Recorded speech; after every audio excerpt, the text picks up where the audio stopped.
Hello kittens, welcome back. This is Seb the Cat. So, for the last week or so, we've been working on a new game, and that is called Split Races. It's a top-down racing shoot-'em-up, which is made to be a split-screen game for mobile. So we've got our work cut out for us, in particular in terms of performance and visuals. So the goal is to keep the visuals as simple as possible while still giving them the necessary pop. And I think that's what we're going to be working on today. Let's jump over to Godot and have a look at how the game is coming along so far. Now, if you joined us earlier today, you would have seen me working on the theme music in Logic Pro. Check out the VOD if you're interested in watching some audio production. Other than that, the music so far is a little bit flat, I think. We are still using the Guitar Pro sort of almost MIDI output, but that's going to come along in a wee little bit. So the game so far operates like a race to collect as many stars as possible. We've got some weapon mechanics, star collection, we've got a overdrive engine system, and a few others. Just switch my audio around. So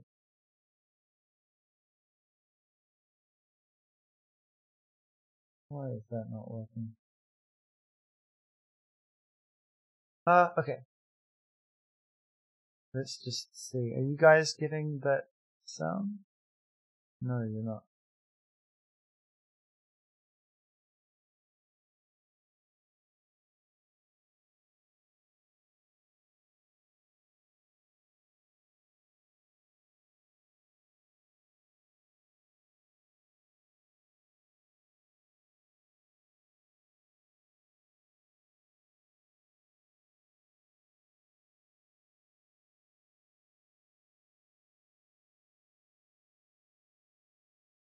Okay,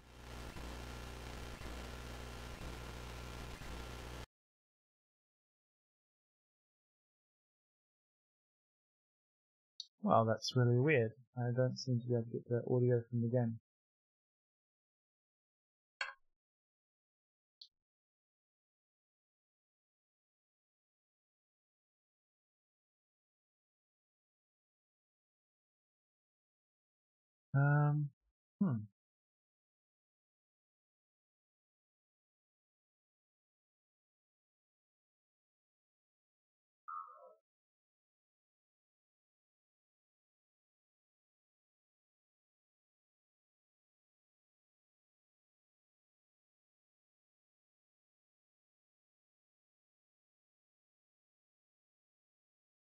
I'm not sure why that is not working.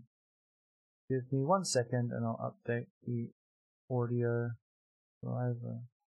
Not the audio driver, update the audio routing. So I had to make some changes to our system to get the audio production to work this morning. And oh, there we go.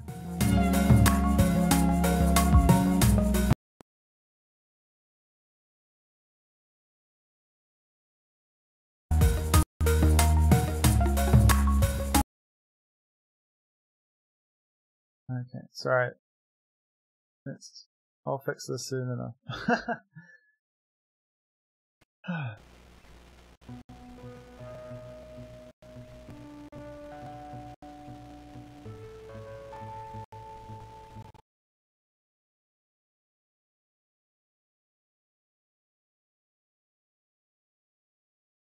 So I should have got this working before I started my stream, but I am an idiot. So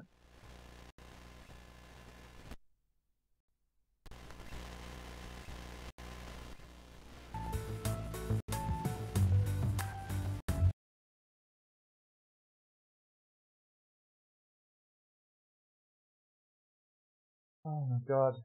What on earth? Thank you for the follow, Sparkword. Sorry for the technical difficulties.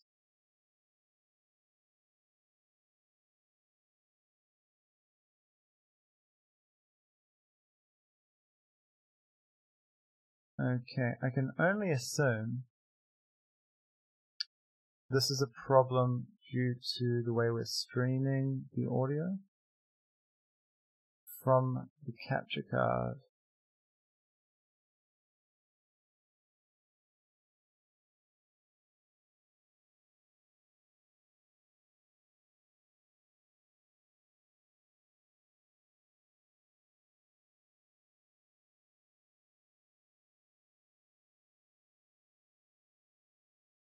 I mean, I can put it on low quality audio.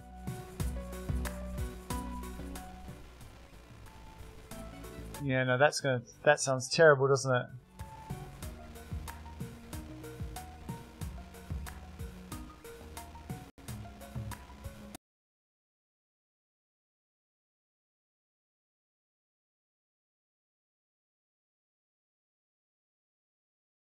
Hey, cat person. I'm very confused. Okay, I'm going to stop streaming. I'll be right back and just see if I can restart and see if that fixes the issues.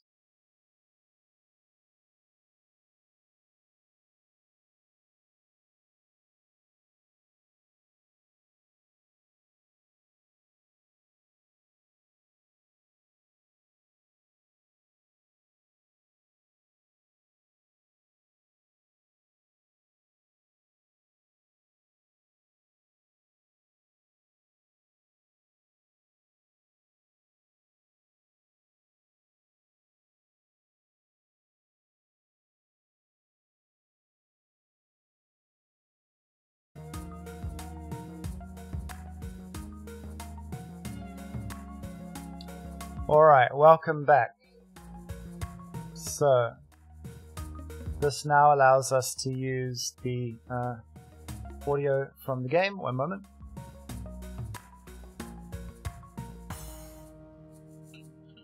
Okay, let's try this again. Sorry about that. Alright, so the game so far. The game is predominantly made for mobile, but it will work on PC. There is 2 players, and each has their own screen. And the game is zooming around this little space room and trying to pick up the weapons, the stars quicker than the other player, right? And last session we implemented a new aiming mechanic with the touch button. So the problem, the problem with shooting on a touch screen is that your left and right engines are not really very accessible when you shoot, press the shoot button. And so what we did was, as you hold down the shoot button, it actually expands in both directions, and you can drag to aim left or right.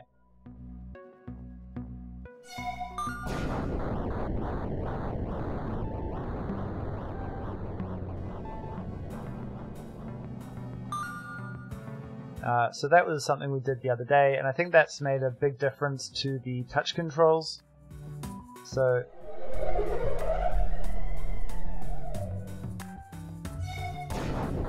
and you can see that weapon freezes the enemy. So I've been doing some design recently, and just sort of sketching on my tablet different colors and things, and I want to implement a sort of zigzag retro purple and green background underneath this that sort of pulses in time with the music. So I think that will bring a lot to the visuals. So I'm going to try and do that today. So in our game scene, we have not in our game scene, sorry, in our world scene, we have this fog texture which we're hiding because it's way too slow and the effect just isn't really worth it.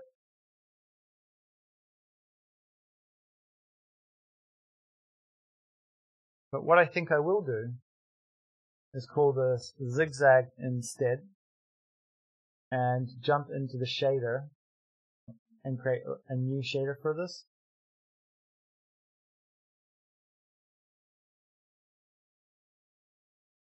Okay, and we'll put this in shaders and I'll just call it zigzag.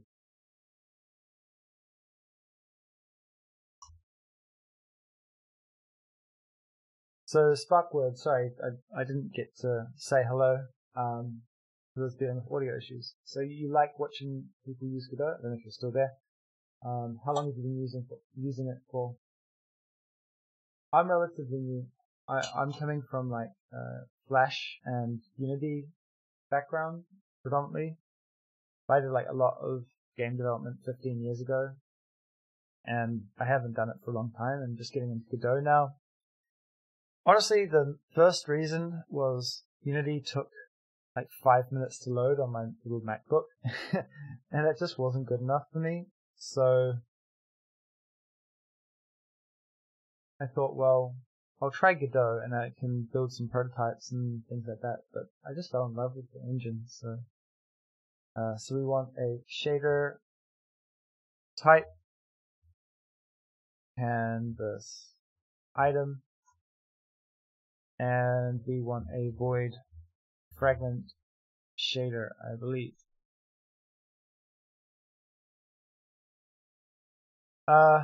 Okay. So I've been looking around and there's a decent example here over at the bookofshaders.com, and I think I will use this along with my limited, very, very limited knowledge of shaders to do a bit of a zigzag. So let's go over to Book of Shaders, and under examples there is a under shapes something, I think here, what is it, patterns? Yeah. There we go. So I think that's something that we want to essentially mimic. So we're going to drag this in and figure out what it's going to look like. So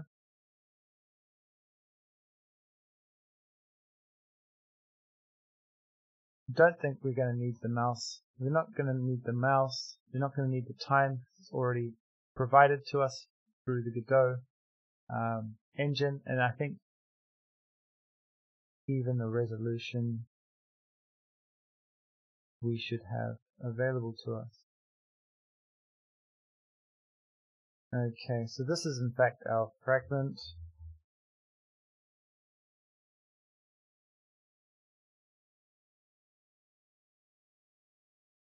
Okay, and our U resolution, let's just bring up the Godot shader documents.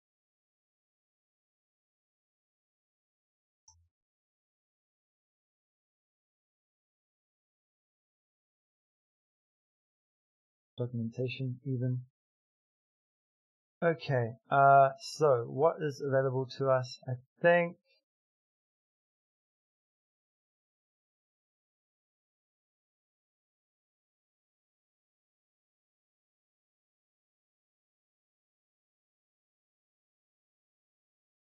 we look at our built-ins. Okay, so we just want to replace the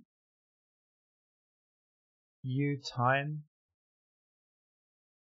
for just time, wherever we're using that.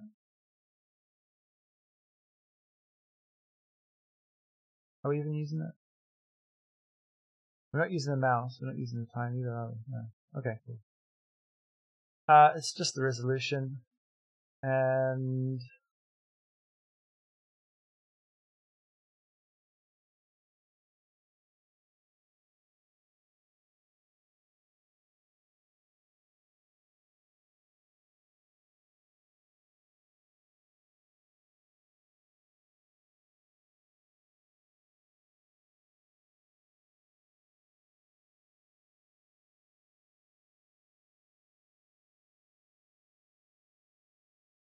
Screen texture.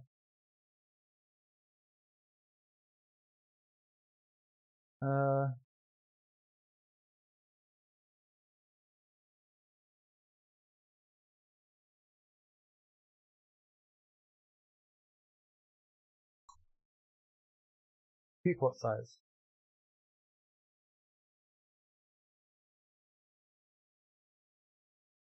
I mean, I'm not sure whether we're really going to need that. In fact, probably just put resolution is equal to a vector 2. I'm just going to hard code it until I can figure out what it's how to actually get it through Godot. You know, I really should stop learning new things on stream. It's really stressful. You feel like an idiot thing.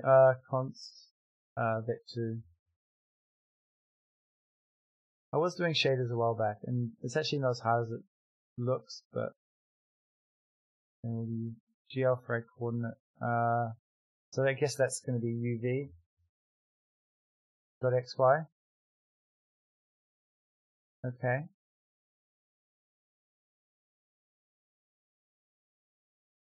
And finally, we're just going to say color equals. Alright. And the color here, we're going to say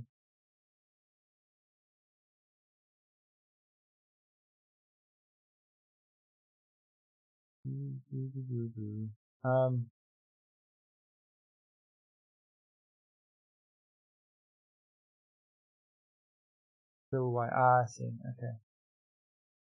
So whoever wrote this original shader is not being very nice with the variable names. It's really bad naming. ST. Okay.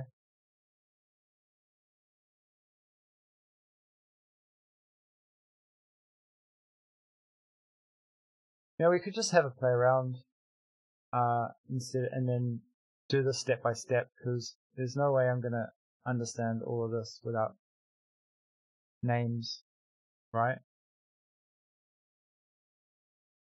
Okay, so I guess the simplest thing we can do is just say that the color is equal to color, and then define, let's say like background color, and we can just define a uniform background. I guess it's underscore in shader language, and that's going to be a color of vector equals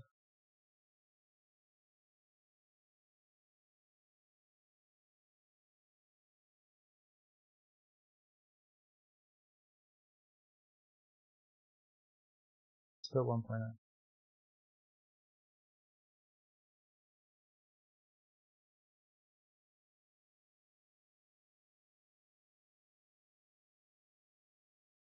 Alright, so that's the simplest thing we can do, and that's just going to set the color to white. So we can say 1.0, 1.0,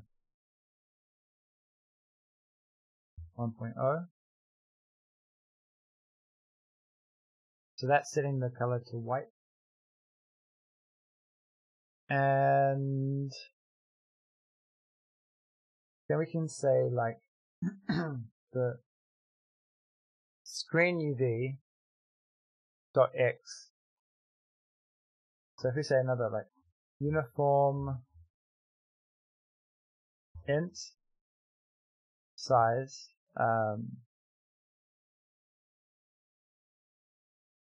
width, let's say equals,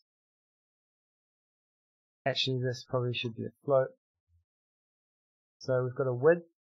So if the X is greater than width, no. If we say the length of the screen XY is greater than width.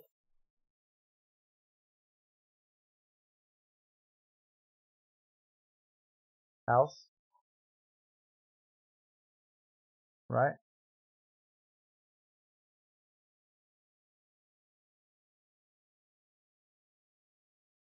And here we're going to create another color, and we're going to call this foreground color. And let's just make it red for now. So, oh dear. There we go. So now that should create like a red line at some point. Let's bump this up a little bit. If the length is less, there we go.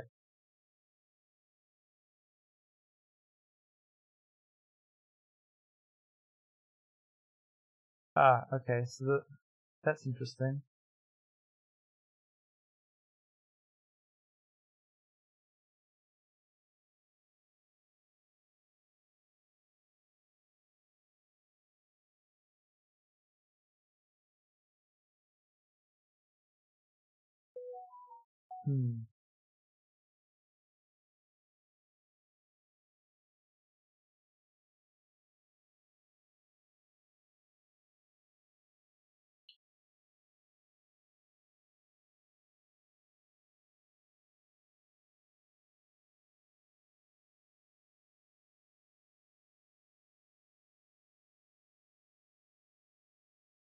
So what are they doing here? I'm trying to remember how these this resolution thing works. I've got another shader here I can look into, and that might be able to give me a hint.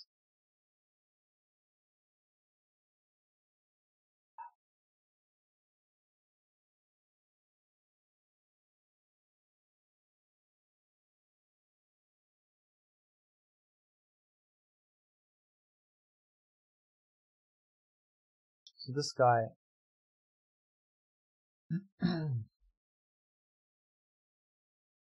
he actually writes his shaders with some sort of naming in his variables, which is useful. Okay, he's not really using the resolution anywhere. I'm not sure we really need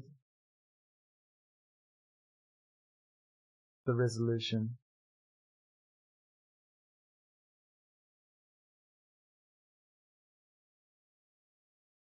Because we're just going to work with like a square pattern anyway.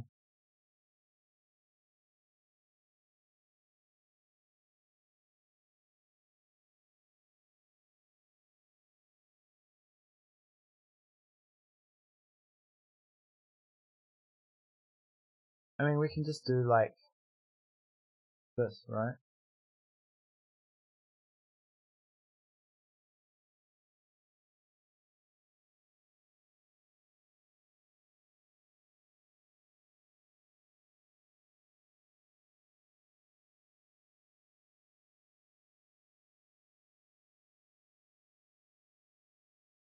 We do frag of UV over 10 is greater than 0.5.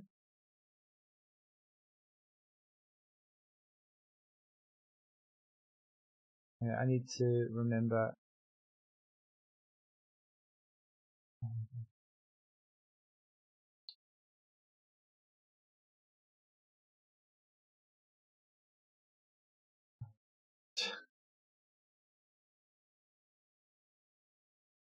one of my favorite things about Mac OS was its multi-screen system, but now it's just a bit of a pain. Okay,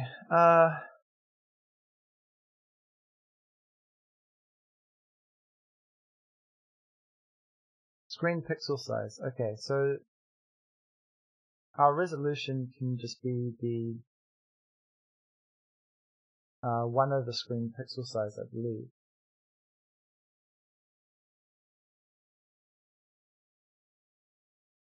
So we say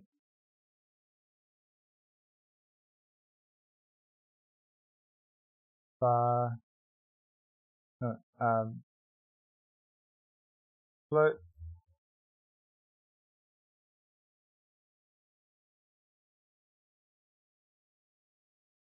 I don't suppose there's any debugging available for the shaders.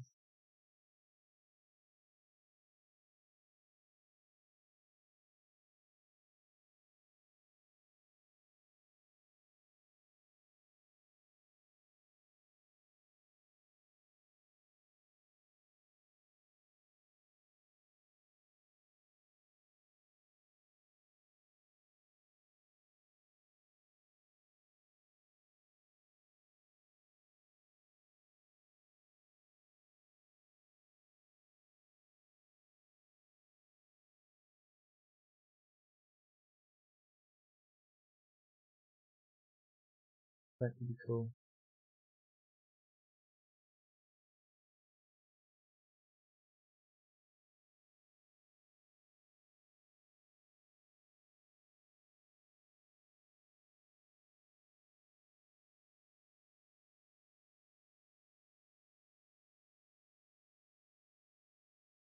Starting to feel like I shouldn't be doing this on stream.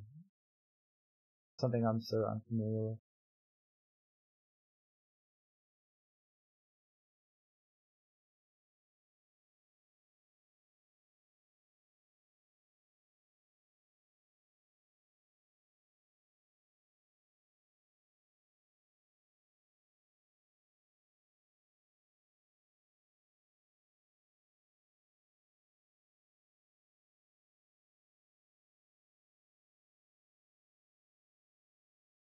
I'm sure there should be a frag built in, right? Shaded functions.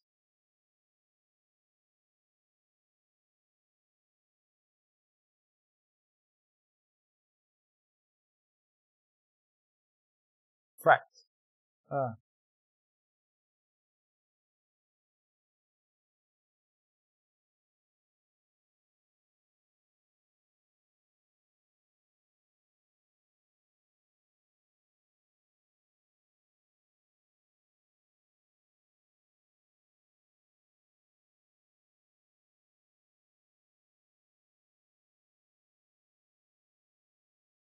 Yeah, let's just see. If true,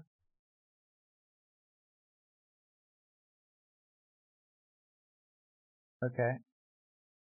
If uv.x, that should be screen uv, I think, is greater than 100.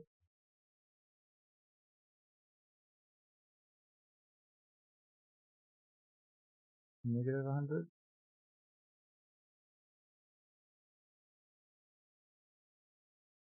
Oh, right, that's right. So these are all, okay.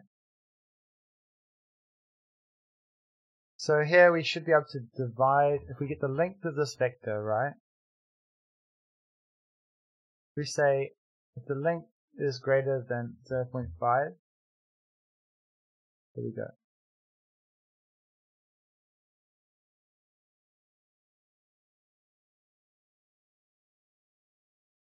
And if we were to just use the UV here, that's from the top right. Cool, right. So that's essentially what I'm going to be doing. But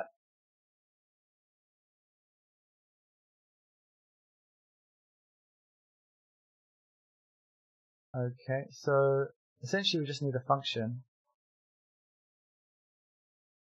is foreground, and we pass it our UV, right? And here we have a bool is foreground, which takes a vector2 quad, right? And we can say that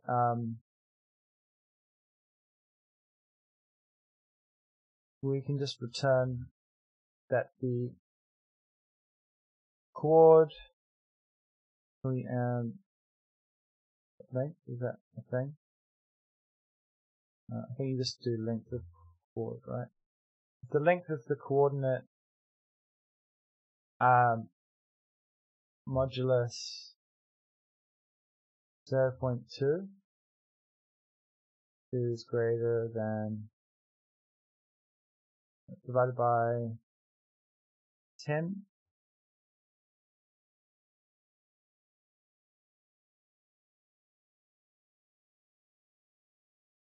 Oh, so we need to times by 100, right? And then divide by like the modulo 20 is bigger than 5.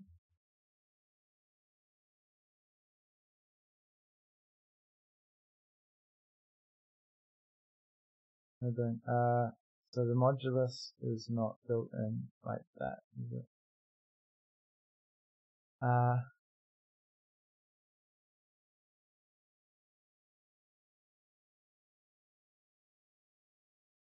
Right.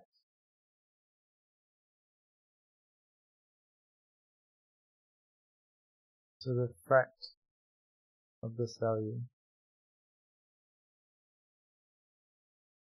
So this should 0.5.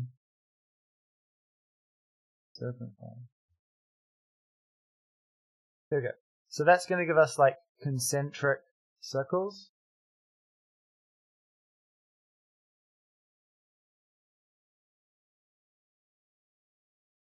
So that's like going to give us the bands. And I guess if we increase this number, it's the width, right? So we can set this as a uniform float band width, and it'll equal hints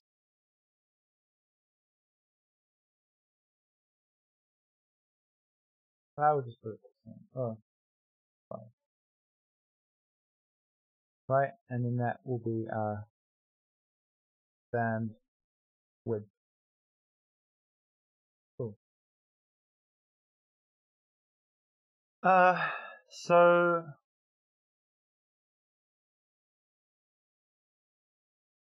I guess what we'd do instead is we'd say the x fract is equal to this, right? And it's just be the chord.x. And then we just return the x fract.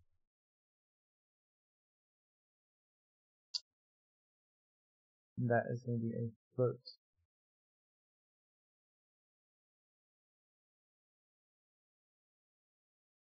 Is greater than bandwidth 0.5. Cool. Alright, so that's going to give us like the first part of our zigzag.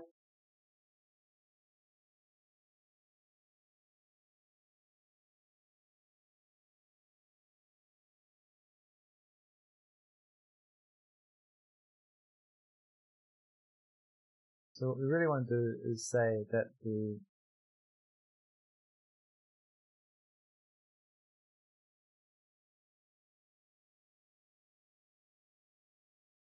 x fract is equal to that, right? No.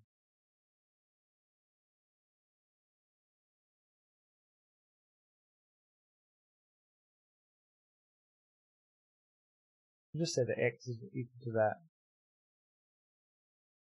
and the y is, in fact, So we can actually just say that chord is equal to that, right? And then we can say that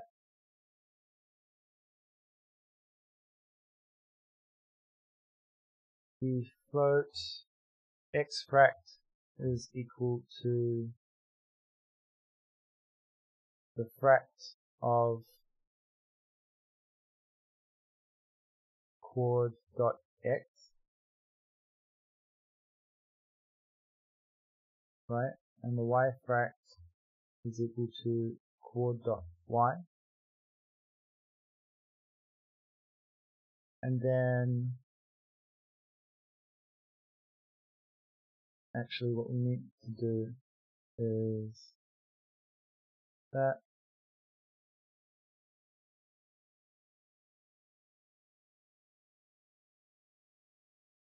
the xy fract is equal to that plus that, and then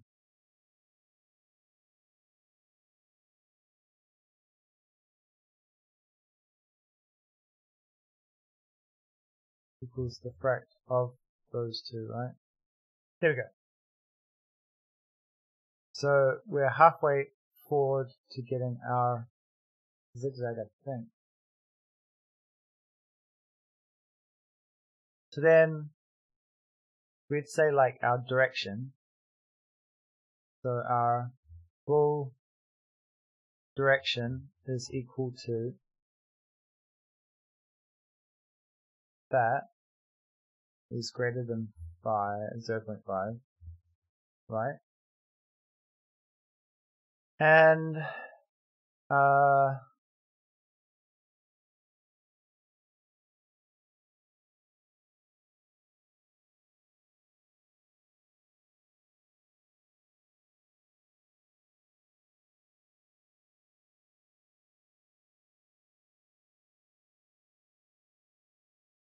so in reality we want that to be an integer direction. And can we cast?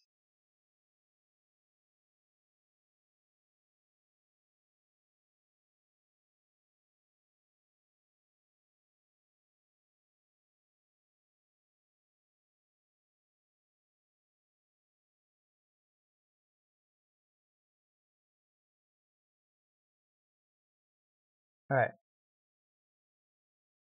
And then that's just times 2.0 times 2 minus 1,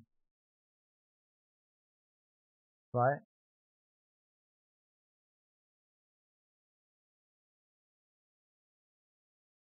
And then we just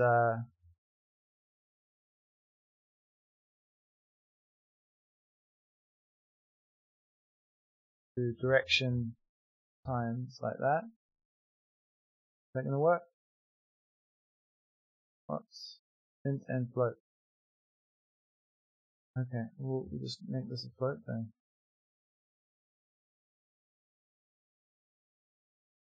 Okay. Cool. Alright. Well, that wasn't exactly what I thought was going to happen, but it's close to a zigzag. I'm honestly really surprised I managed to work that out on my own, because I'm honestly not, I haven't done mathematics for a long time. I thought it was going to be a bit harder than that. Well, that's actually really encouraging. So I'm going to run you through like my thought pattern here. So how I got here was, I was like, well, we've got a background color, a foreground color, and we've got a number that represents the width of these bands. Right? Oh wait, if I just do this, does it get a, no. I wonder if that's going to be alright though. No, it's not really what I'm wanting. Okay, anyway, so basically the fragment shader has a very simple logic at the top level, right? If the current UV, and I suppose we could put screen UV in here as well, but I think the UV is going to be square, whereas the screen UV is going to be relative to the screen resolution. We don't really need that. Okay, so the UV, right, which is the coordinate that we're drawing of this tile, if that is foreground, then we do the foreground color, and otherwise we do the background color. Then what we do is we basically, because the coordinate is between 0 and 1, in fact we don't really need to do that. We can just do this, right?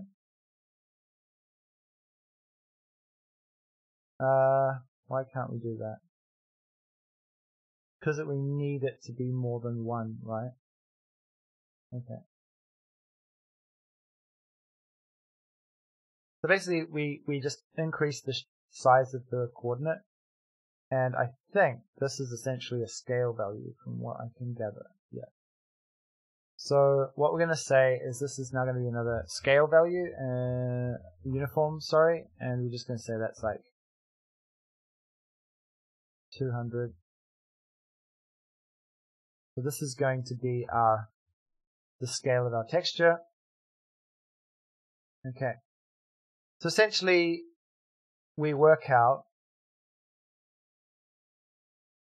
our x direction. So we can work out if the x is within a certain step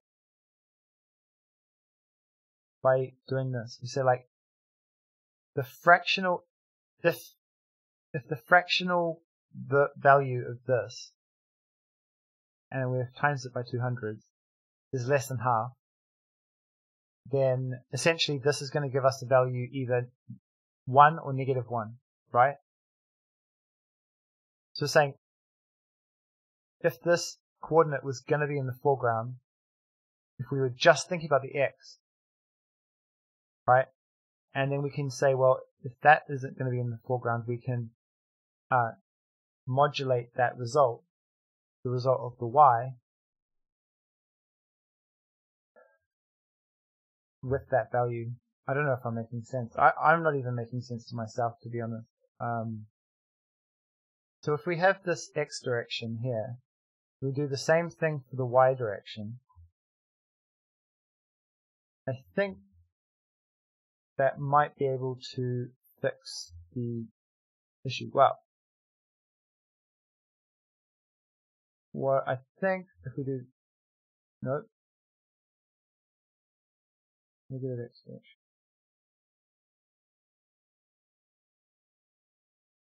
Okay, well,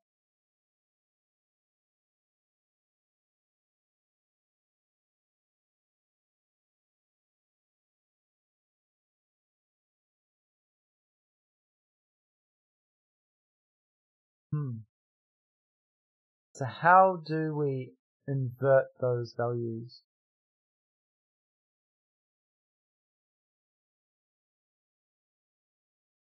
Do we just do this? Negative and plus. And then do the y direction. Yeah?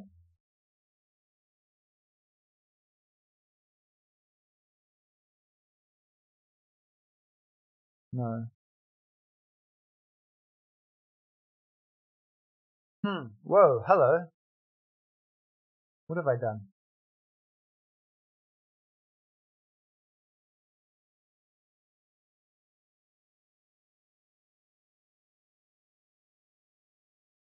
I could do the y direction after the fact, right? Y direction times. That's kind of cool.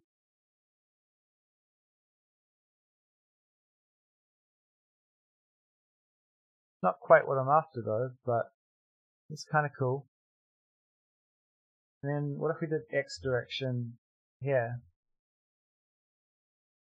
No.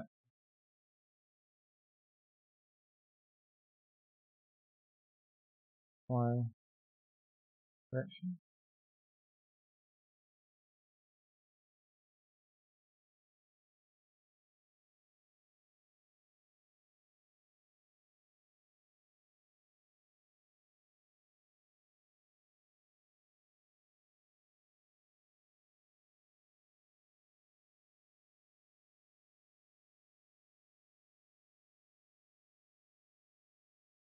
Wow, that's kind of cool. Okay, so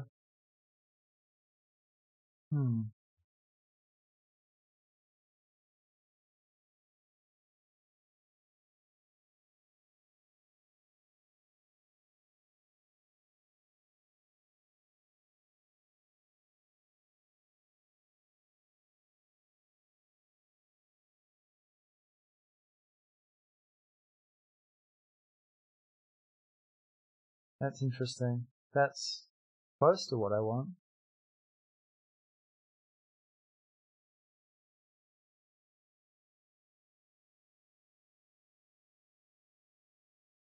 Uh,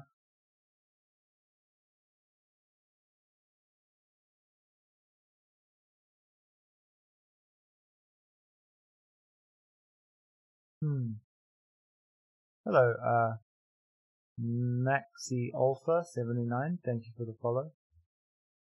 Are you good at shaders? Because I'm not. I love someone who's good at shaders. That talk to me about shaders. I mean, we could just leave it like this, and then get the colors right and move on, and then I'll fix up the details later, which probably is a good idea. So this is essentially what they've got.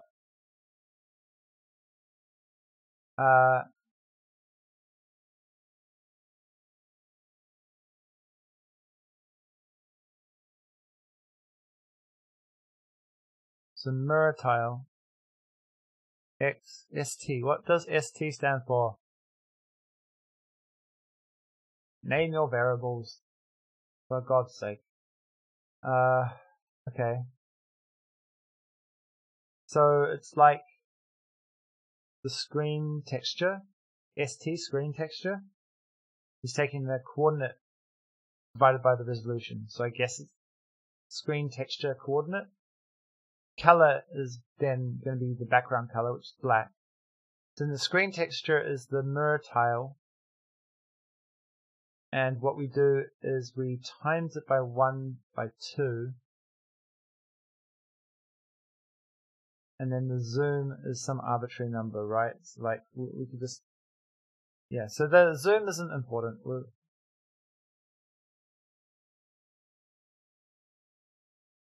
In fact, the zoom here could be another uniform, I think. Float zoom equals 10.0. Let's just float zoom. Okay. And then, so we can get rid of this number because that's just zoom. Alright. Okay. Then, fill Y.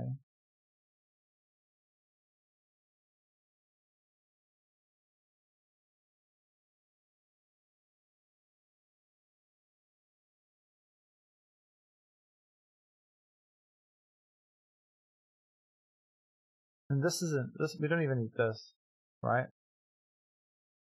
We just need that.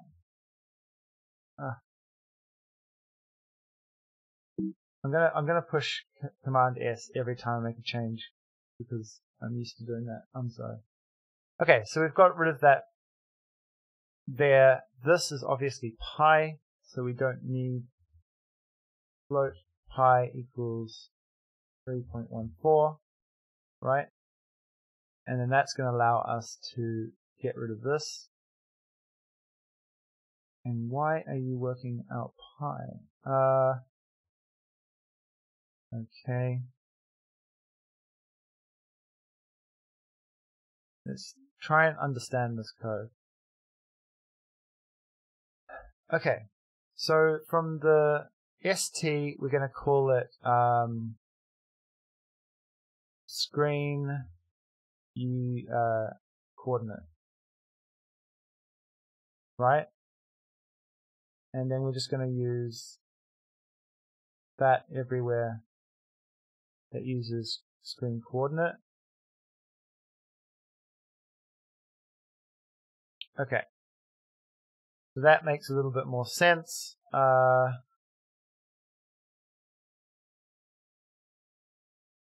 Okay, so this seems to be the shape of our zigzag. So if I put 4, 2, 1, 3, 2. Okay, so this is actually zig-zag shape, right? And let's plop this up the top. Big 2, zig. Zigzag is a single word, I think. Right? So that's what that means there. Okay.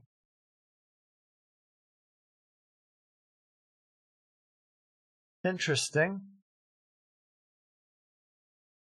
So this will say coord and replace that where it's relevant.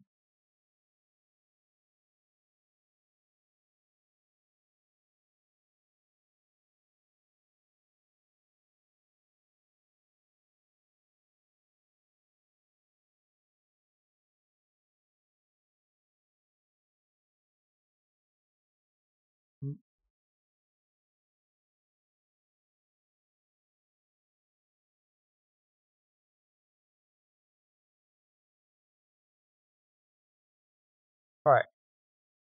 So now this code is starting to make a little bit more sense.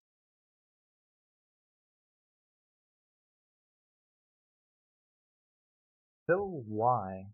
Don't really know what's going on here. So the screen coordinate I understand. This color we're going to call background color, right? And then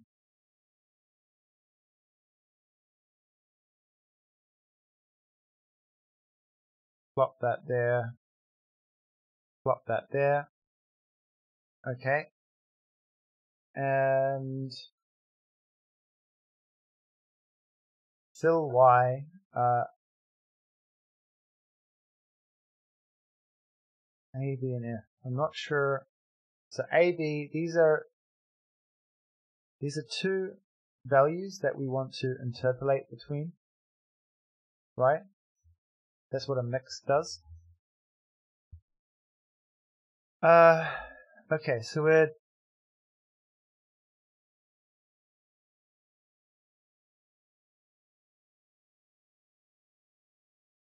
fract of x.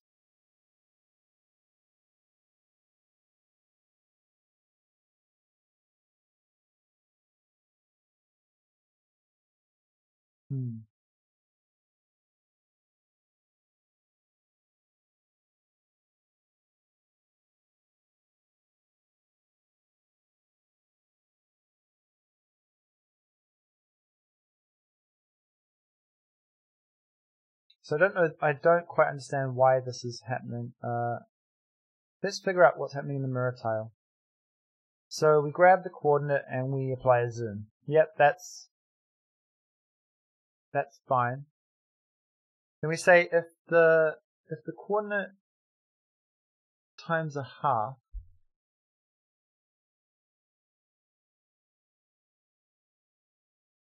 okay.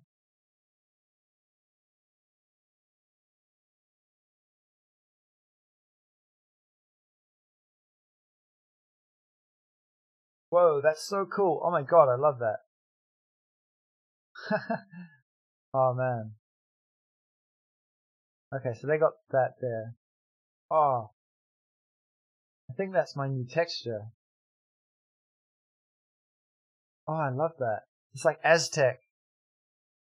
It's like psychedelic Aztec. Oh my god, yes. Let's just copy that for later, just in case we forget what we're doing. Let's bring up my note-taking app.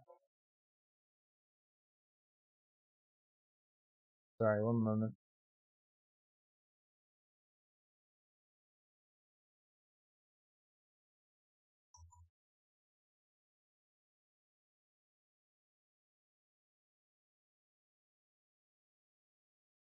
So, Aztec psychedelic.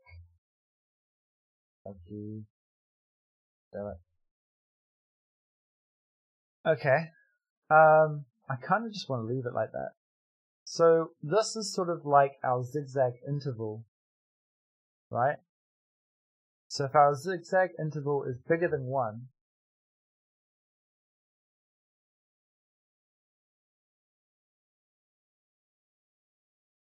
okay, so I'm going to call this value here our zigzag interval. Float. Zigzag. Horizontal interval. Horizontal interval equals 0.5, right? And then that can be that. Okay, and if it's greater than, so this is more of our,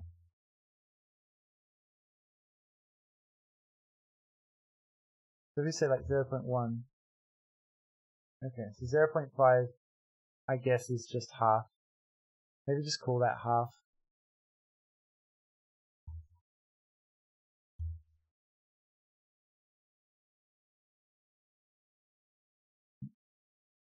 Okay, and then if the x coordinate plus equals 0.5, okay, so that's essentially, oh, that's halfway.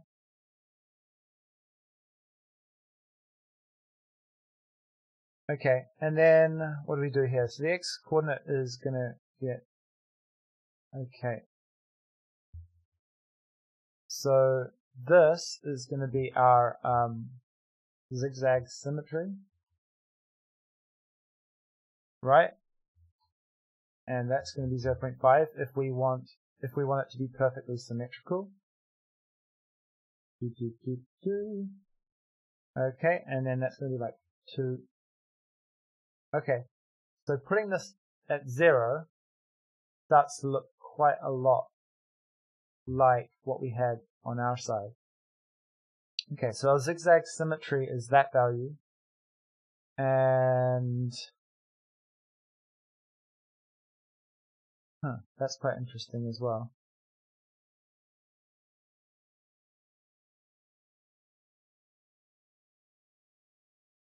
So that's starting to look like what we had here. So this mirror tile is how I think it's the missing piece of our logic. Okay, so what is this exactly?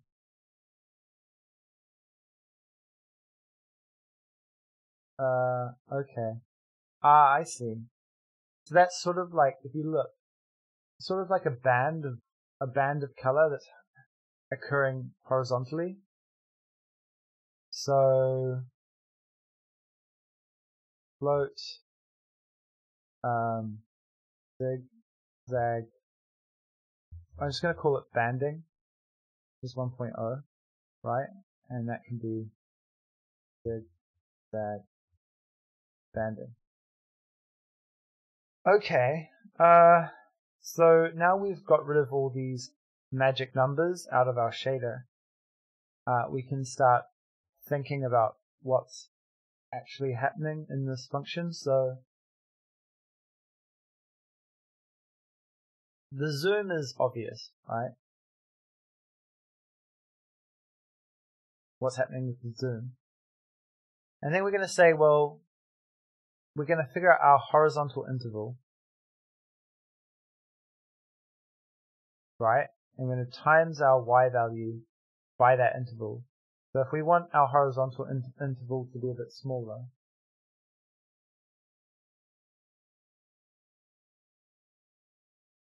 Whoa.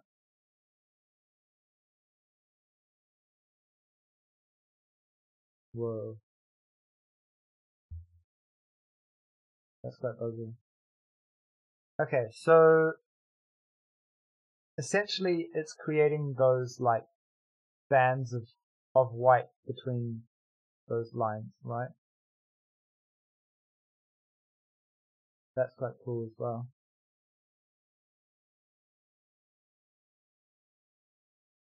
So it's like 0.5, right? Yeah.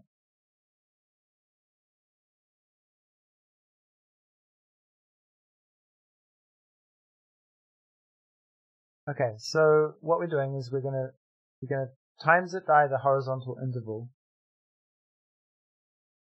and then if the fractional value is that's like halfway, okay. And then essentially we're just gonna move the coordinate by half. So we're gonna move the coordinate half, and the y coordinate. Oh, I see. That's okay. That's quite easy to implement, right? So mirror tile isn't really what we care about here. Okay, so I'm going to copy some of these values into Godot. Okay, so that's essentially zoom. 3.14618, is it? I can't remember pi. Pi. 1 4. Oh yeah, 1 4. Let's just do this whole thing.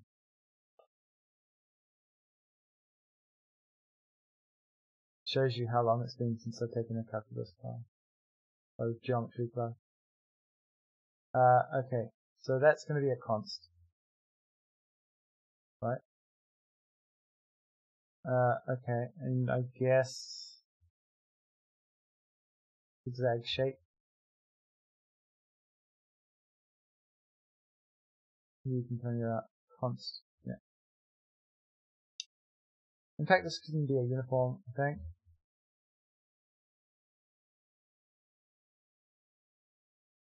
Okay, this can be a uniform as well. So we can start playing with these values in the Godot code. Uniform. In fact, all of these are uniforms, I think. So what I want to do is actually bring out some of these values based on the audio bus values. So like as the music pulses, I want the zigzag to move in time with the music.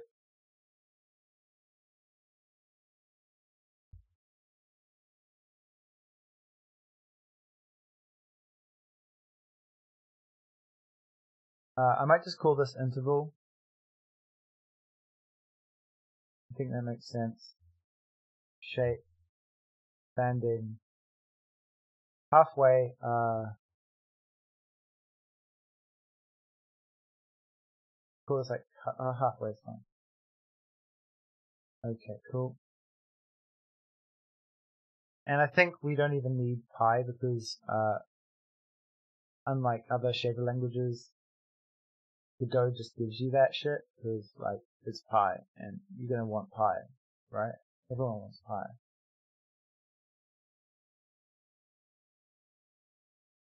Okay. Okay, so let's run through. So essentially, this is the shift that we want, right? And I'm not going to call it mirror tile. I'm going to call it adjust chord, right?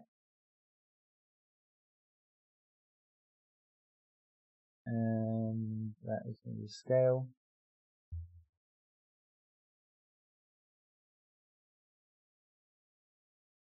And that is just cool. All right.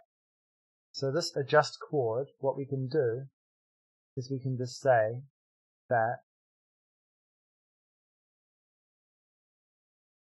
adjust chord just like that. And then I don't think we need all of this.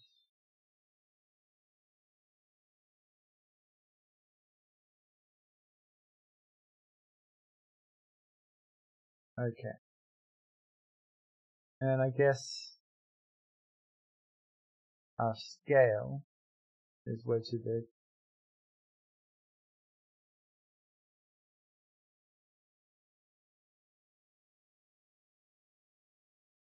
Okay. So that essentially, I'm not even sure whether we need a lot more of this.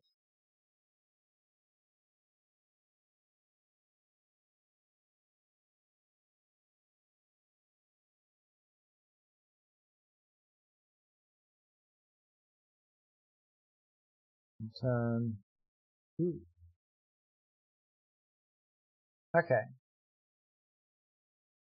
So we don't need this stuff.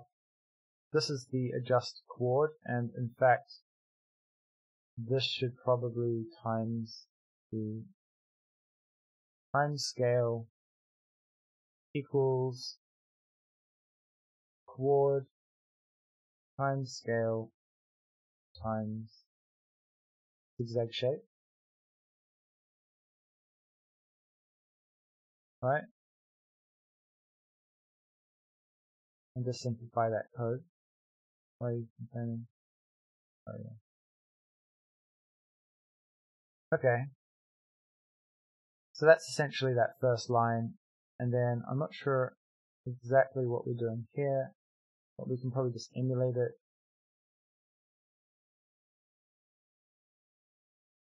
here.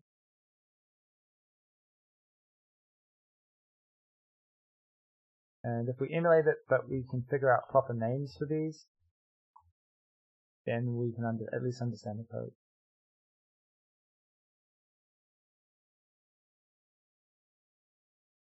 Pi and pi.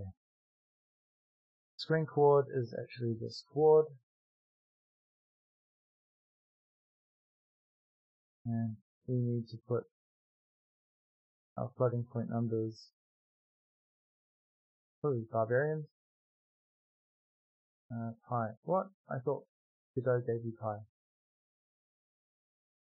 Godot shader pi.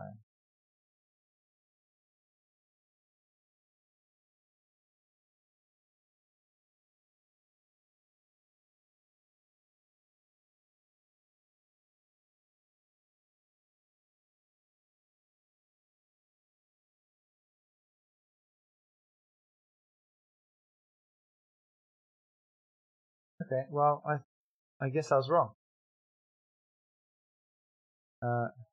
Let's just define pi like pi. And sweet. Then the next step is this here. String coordinates AD. Fill Y.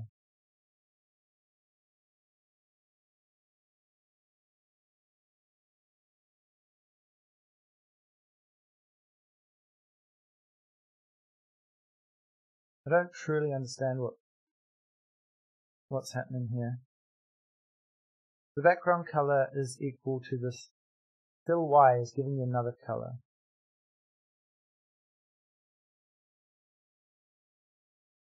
ECT.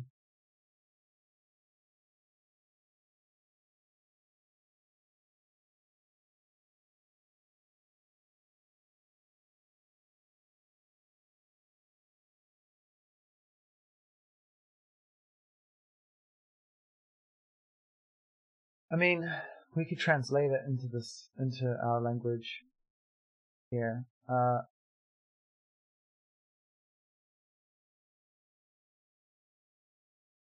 Times pi.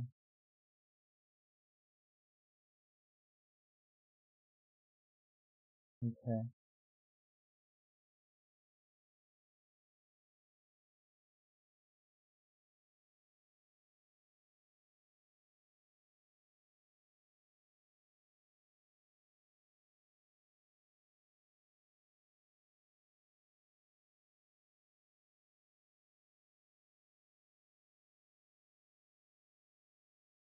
I don't think we need this, right? We don't want this. So really, what we're doing is we're getting from fill y,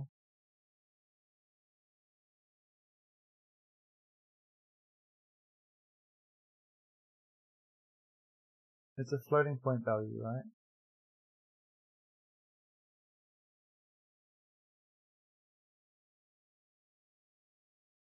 So we get, this is basically is foreground, like this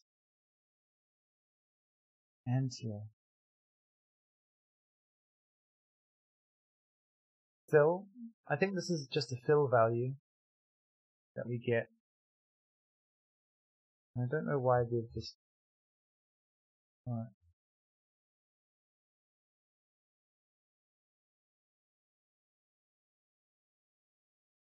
So fill equals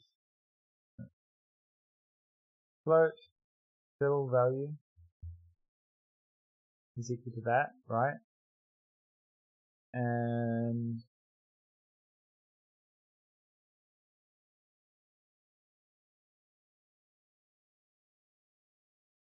I guess we return if fill value is greater than 0.5. Cool. So that's close. That's really close to what we want.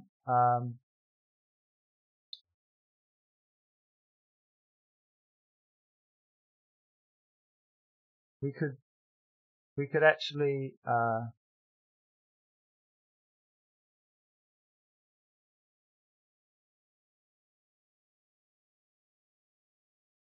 okay. So this fill could also just take all of this, get all of this information, right? So we don't need. Yeah, this is some unfortunate code, I think. Like all of these values.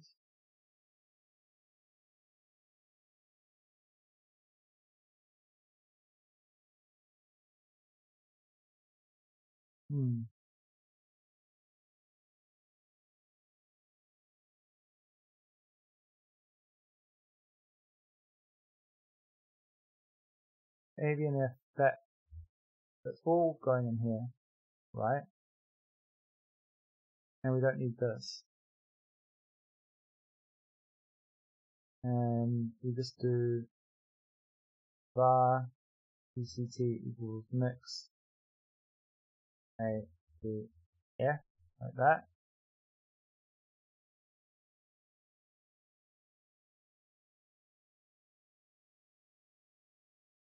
And that's going to be a float.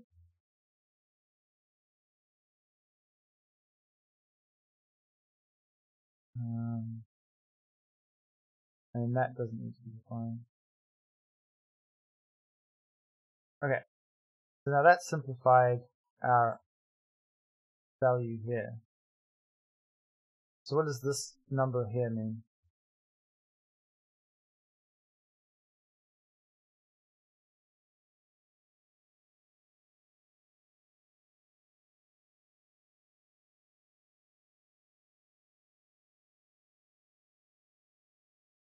That's quite cool.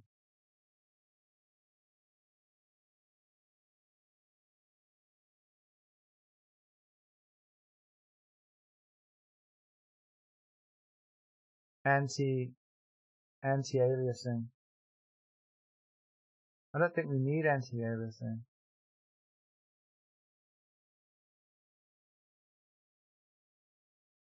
I think we can just return this.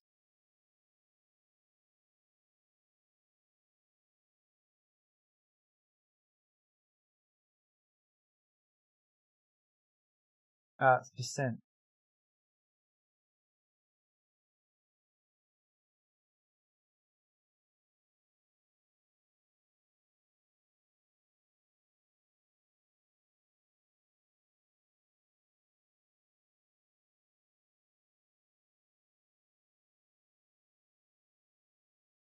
If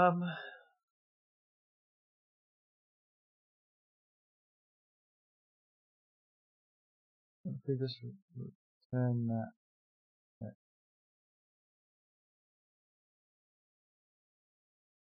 So if I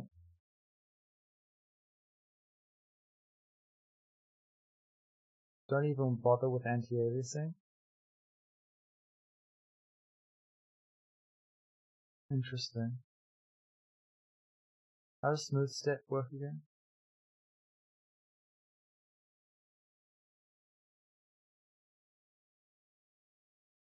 I mean, I probably can just move on now. Like, I don't really need to understand all of this, but I don't like just throwing code in that I don't understand. Okay.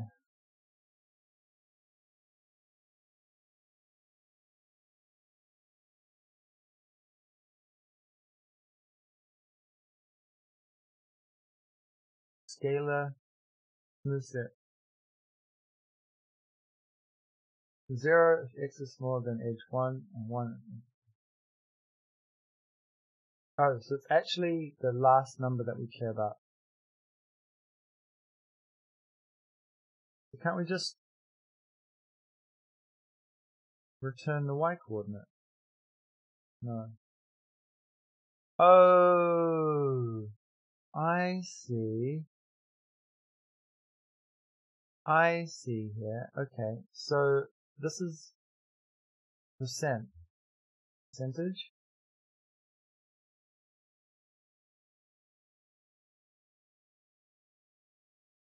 Okay, so that just modulates between 0 and 1.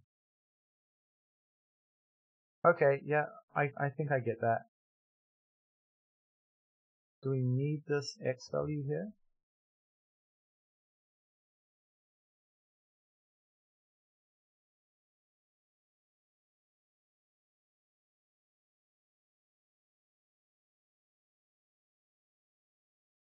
Okay.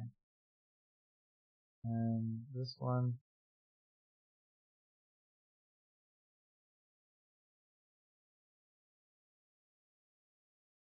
Yeah.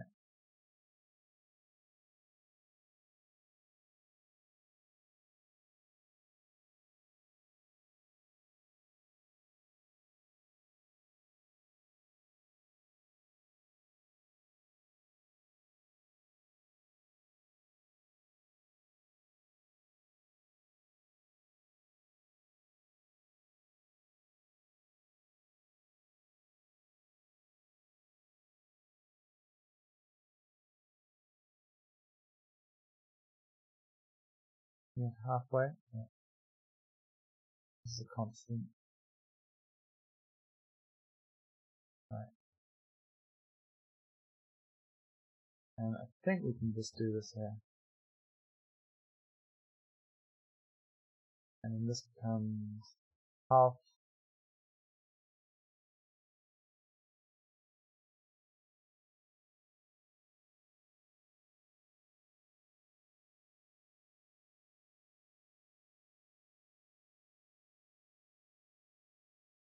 Sweet.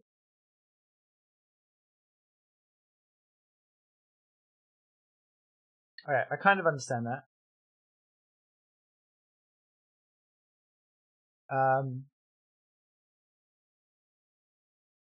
Now let's just make our colors something that we want.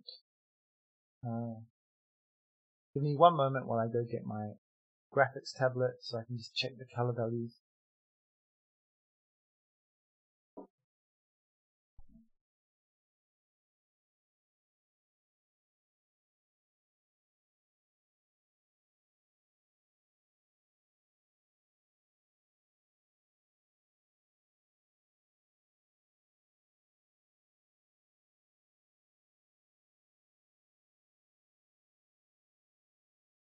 Okay. So,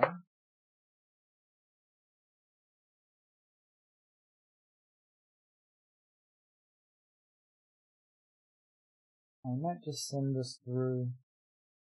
This is really ugly, but you have to bear with me.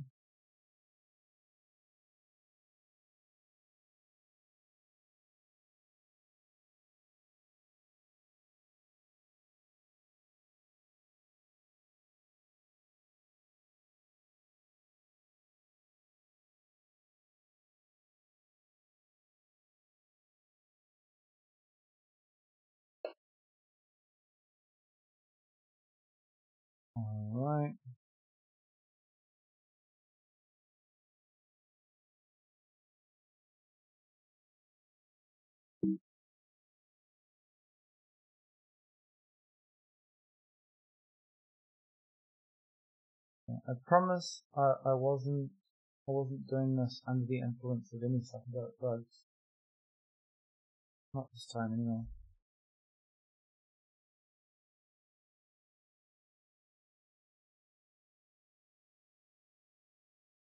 I'm saying that to myself. Okay, here we go.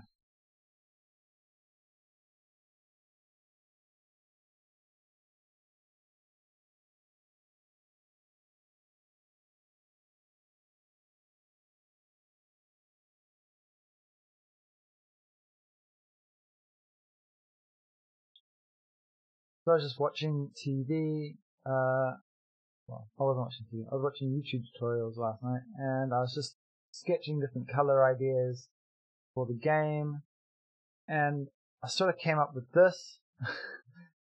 And I said, yeah, I kind of like that. That's kind of how I want the game to look like. The sort of neon, zig-zag, sort of, you know. So, can I eyedrop in this tool?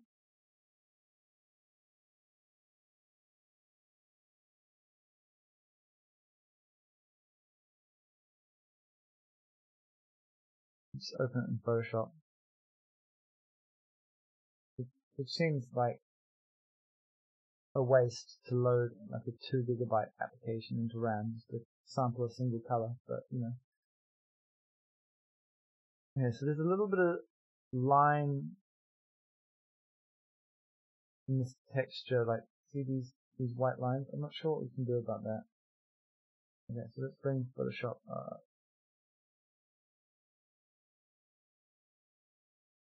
Yeah. You want to go full screen? Okay. You do use Photoshop.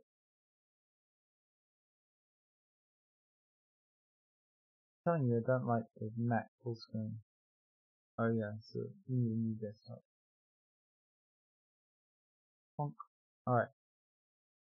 So let's open up this idea sketch that we've got.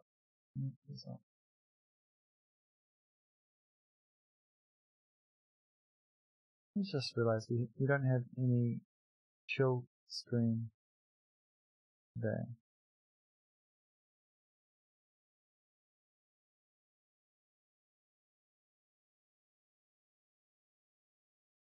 Okay, I know it looks like it was drawn by a kindergartner, and in a way it was. But I'm just going to sample this little blue color here. And grab that. So what we want to do is we're going to grab these values and divide them by 255.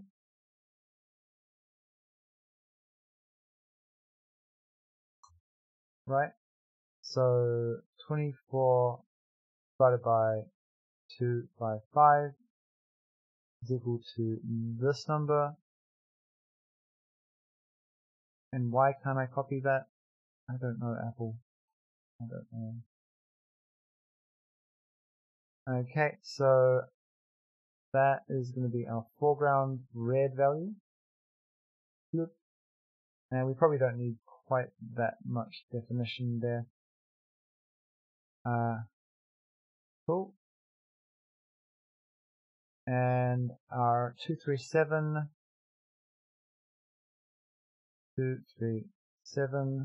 divided by 255 is 9294.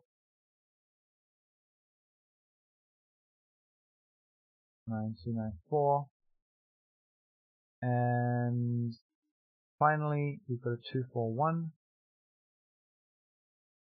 So 241 divided by 255 is 9450. 9450. And that should look roughly like our neon blue. maybe?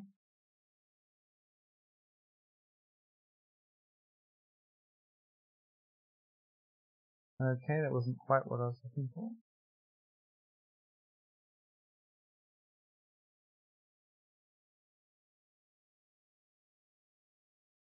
9450. Oh, there's not supposed to be a 0 there. Right, cool. Alright, so that's going to be like our neon color, our neon blue, and then underneath we kind of want a neon pink. We're just going to do the same thing, as tedious as it is, and calculate 159 divided by 255. So in Godot 6235, in Godot they do all the colors 6235 by numeric values between 0 and 1, whereas most color systems work on a 255, which is 2 to the power of 8, I believe. Which is like 8 bits, right? So it's 5 over 255, 2156.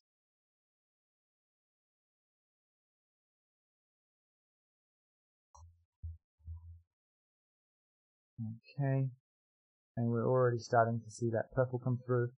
And 254 may as well be 100%, but let's just do 254 divided by 255, 9960.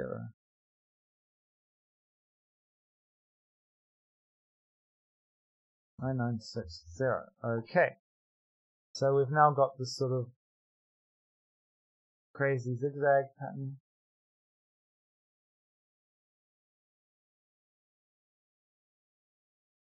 And I'm starting to feel like one of these things,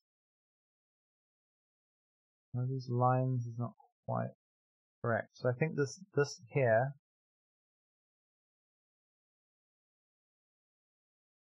is a anti-alias amount.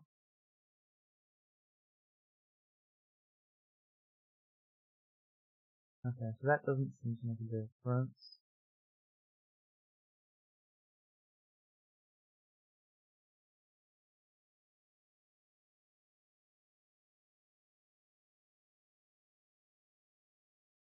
Cool, alright. So we've got our sort of neon zigzags going on here. I have no idea what this is going to look like in the game. It's probably going to look terrible, but we'll do some lighting effects later on. Whoa! Jesus Christ.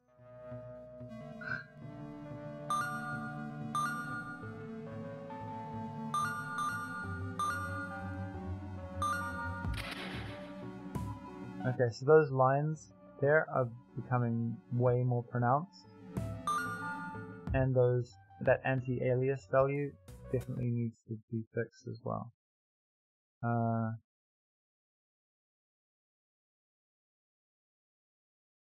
But it's pretty close. It's pretty close. The scale's also off quite a bit. Okay. So I think 001. Yeah, pull this out and call this the alias amount. And just stick that up here.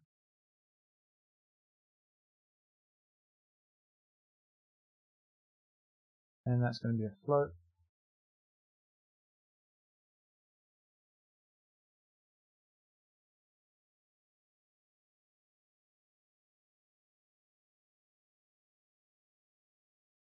Cool.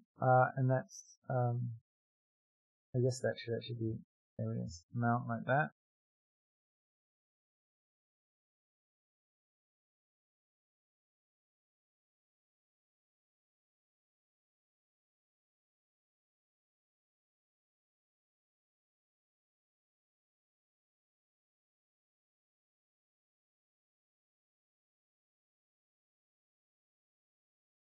Alright, and then we just want to grab that scale and scale it right down.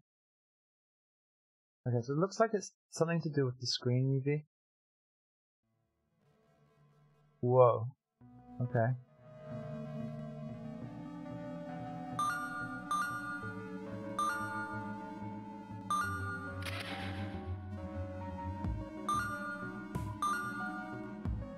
It's really intense.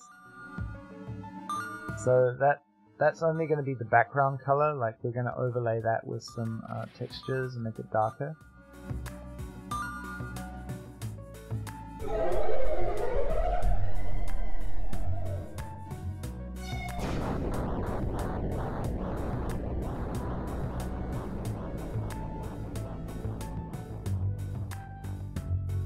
Okay.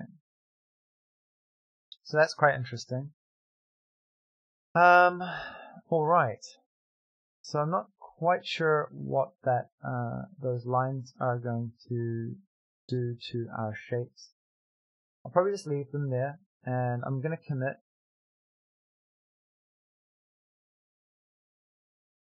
just in case we mess something up. Put the source tree up here, and let's just go through the changes we've made. Okay, so here, this was us added time manipulator. Actually, I think there was a couple of other things that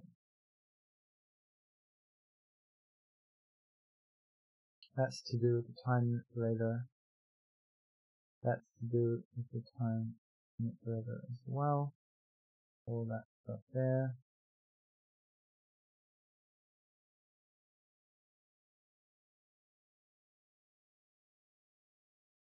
In fact, all of that is.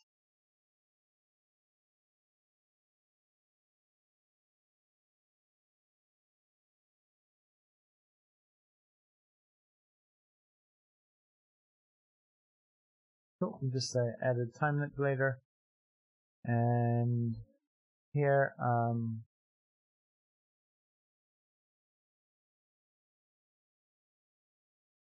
think we just updated sounds. Updated sounds and buses. This is where we added our drag controls. Added drag aiming. Here, finally, we have updated export configuration, and finally, we added zig-zag background shader. Okay, and let's just push that up for 430.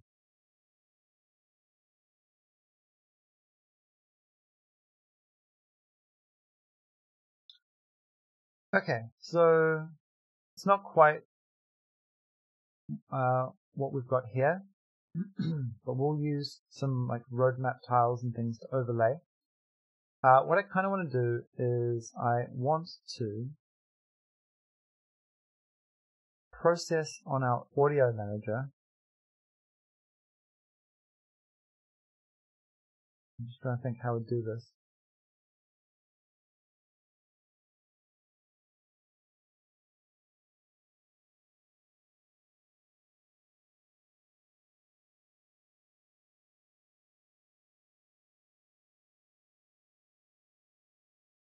So we could emit a signal like every frame to represent the music. I feel like that's a little bit heavy-handed.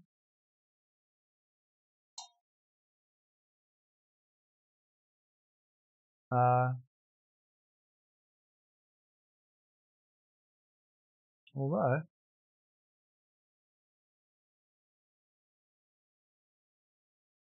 yeah, why not? Let's just start by doing that. Oh, one thing I'd like to do is I'd like to transform move the zigzag over time.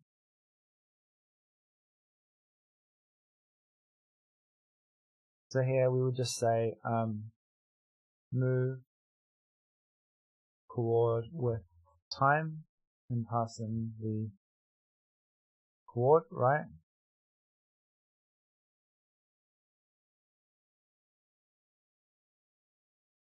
And I guess we'd actually do that before we do that transformation. Okay, and then we need to implement this function, and it's going to return a vector 2, taking a coord,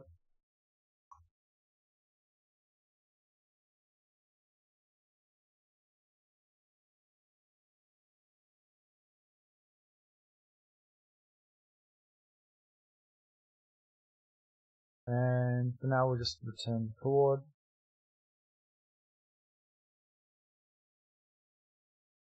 and that is a vector 2.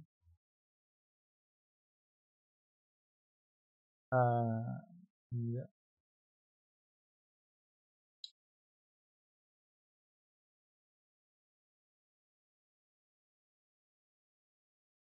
Alright, fantastic. And now we can just say that coord.x plus equals the sin of fract time, and coord.y plus equals the cosine of fract time. No, just time. You don't need to fract it. I don't know what I'm trying to do. Okay, so this is just gonna make it move around in a circle.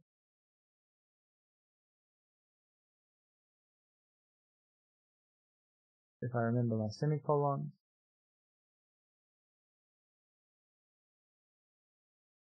And if time.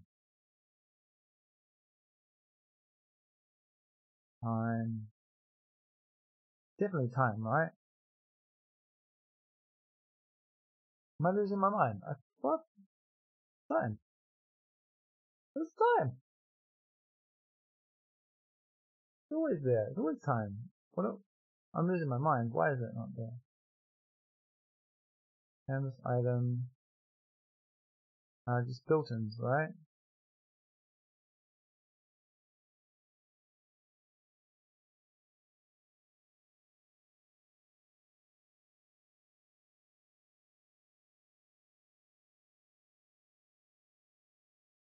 Let's have a look at the other shaders we've got.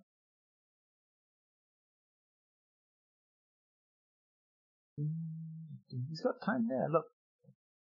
Girl. Why can't I do time?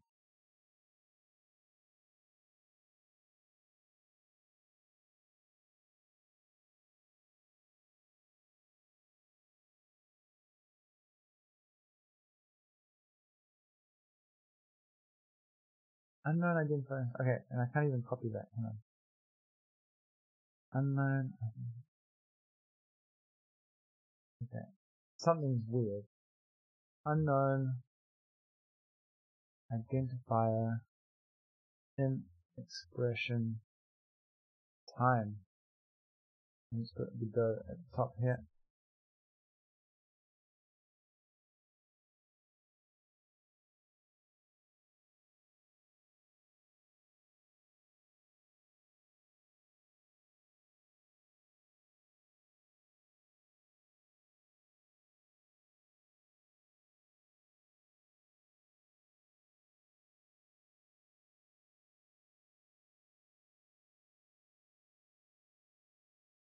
Okay. So these not everything. Time. Okay. Well, that's news to me. So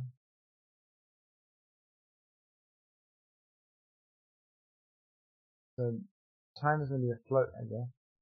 Or is it an int? And then we just pass in the time. I guess you want an underscore there just to be consistent.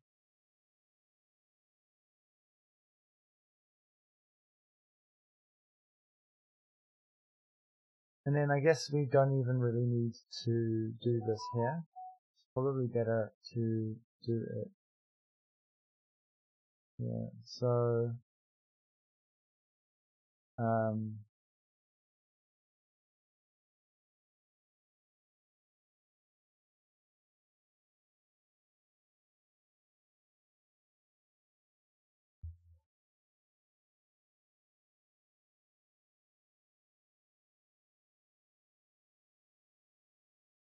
right.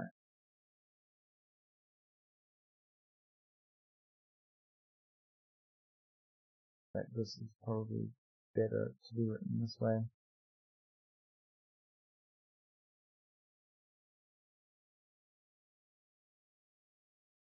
And invalid arguments for some integer. Okay, well, times time scale.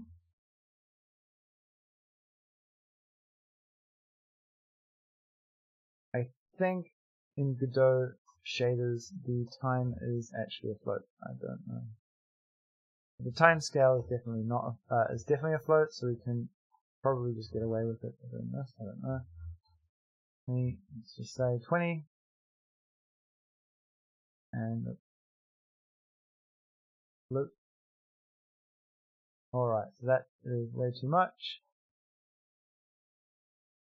Even that is way too much.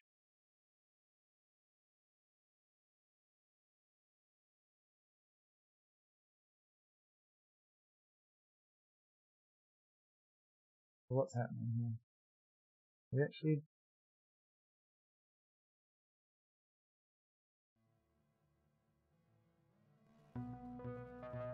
there we go.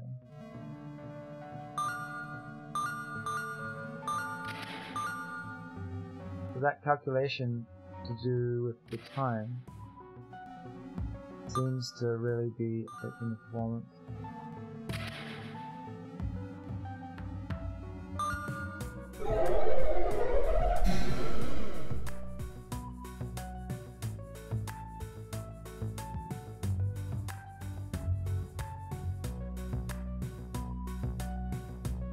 Yeah, okay. Maybe that time, maybe updating with time is just not really an option for us then.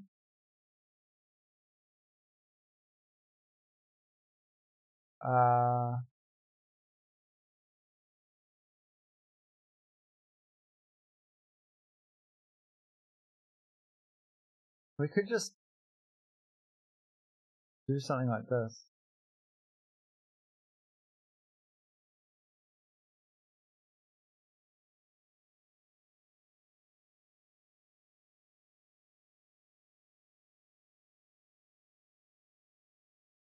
And not use costs and so, yeah, it's going way too fast.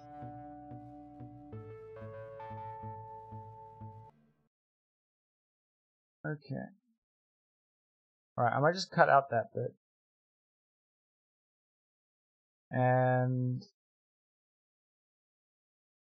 let's just use the UV as is before my computer explodes.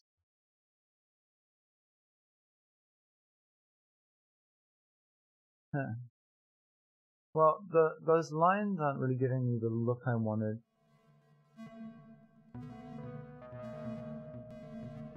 I want to kind of like make it a little bit noisier. And then have some like tracks, so the imagine here is that around the level we then have like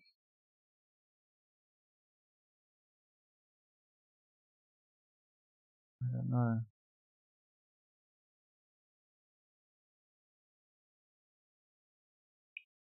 So it's saying like an area 2D, or sorry, just a rect.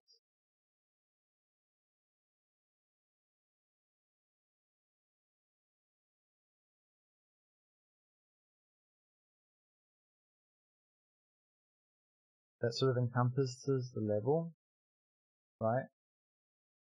And then we just put like a sort of dark gray on it. So that's sort of what I was thinking. If we go to like level 1 here. So you've got this like zigzag in the background, and then it's not quite as like jarring because the zigzag is happening behind the level,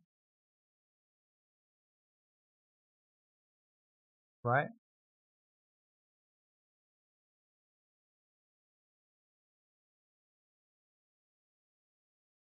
Okay, so those stars are definitely too bright as well.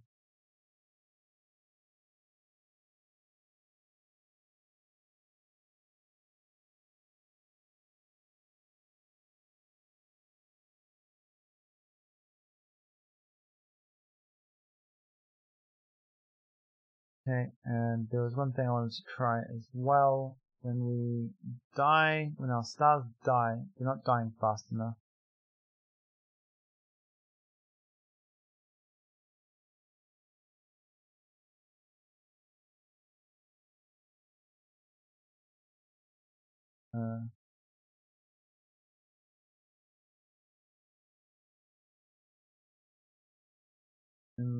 In fact, let's just move it straight to this value.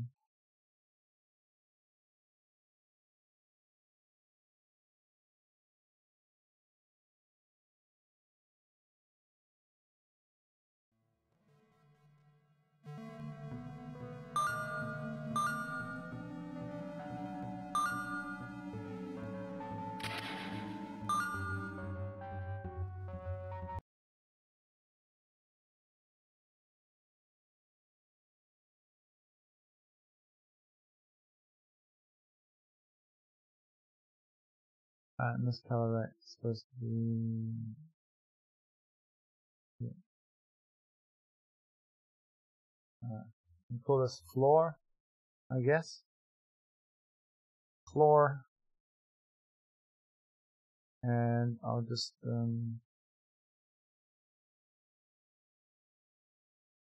yeah, I don't know what to do with this. Let's see if we can make it change with the sound of the music, like those zigzag patterns. How else would we do this? We could add some sort of polygon, I guess. Polygon 2D, and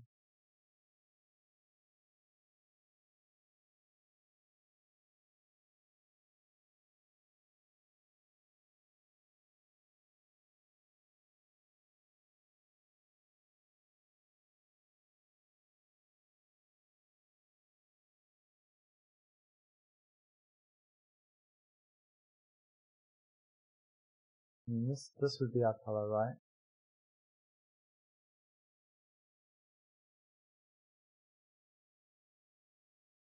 Whoa.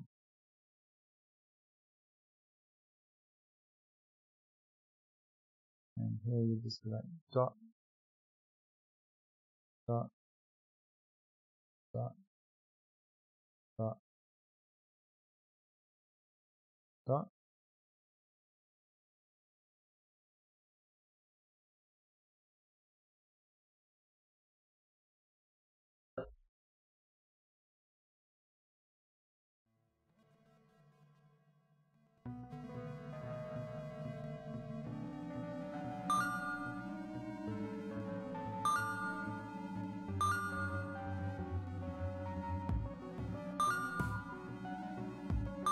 I think I'm just trying to do too much with the visuals, maybe. I would like to make them react to the music. I want it to feel kind of psychedelic.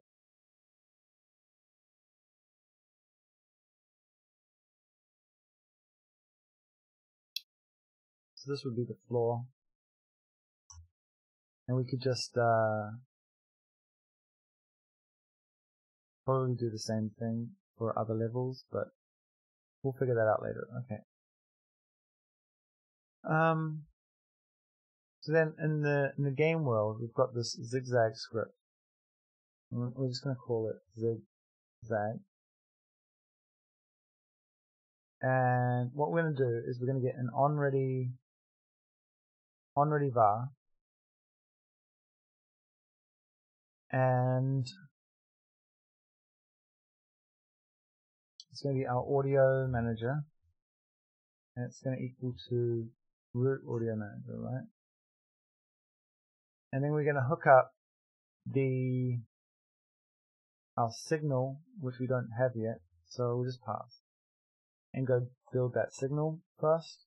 So in our audio manager, we can have a signal, and it's going to be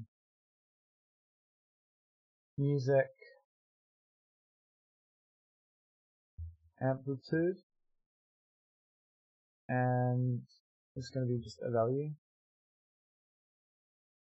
And then we're just going to have SFX amplitude with a value, right? And then here, on process,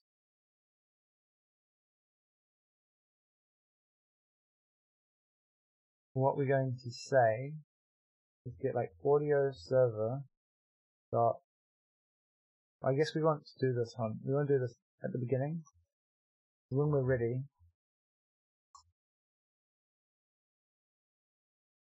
we can say music bus and SFX bus. And so the music bus is going to equal audio server dot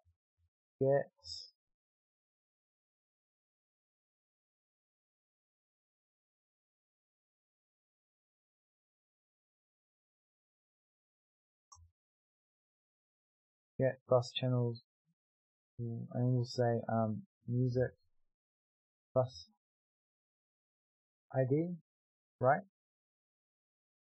And that's going to be 1, I think. Music bus ID equals 1, and then the sound effects bus ID. Oh my god, what? Didn't click there. Swear to God. Swear on my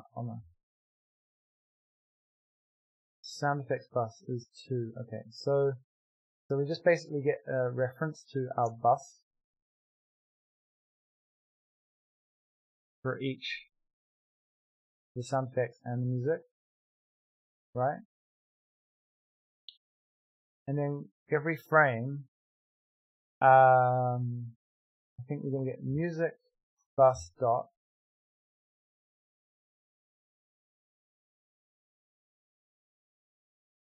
and I'm not sure what we're going to do with this.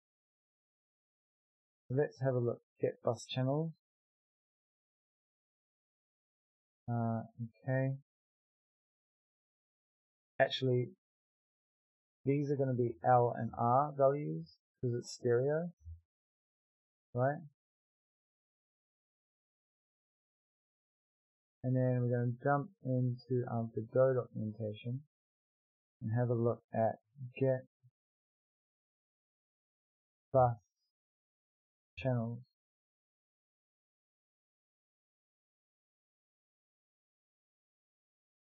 Okay. No, that's not right. Audio effect, get bus count, get bus. This is it.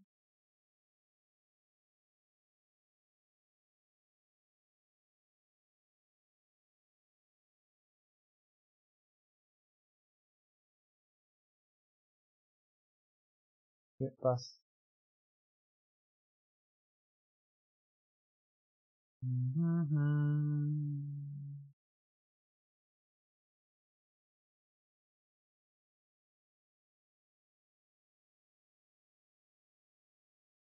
Okay.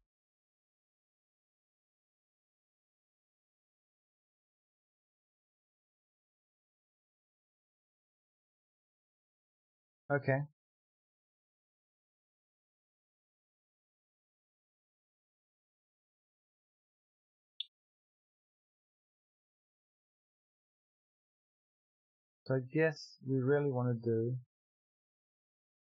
this audio server dot db, and we'll say music plus ID, and here we just want to emit signal music amplitude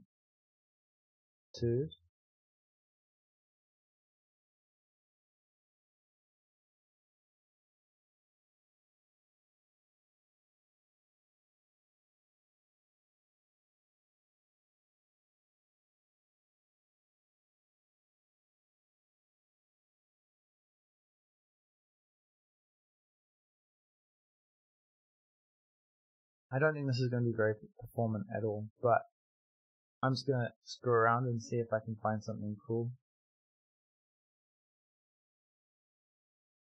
So we could try and defer this, but let's just see if it looks good first, and then we'll figure out if it's worth replicating.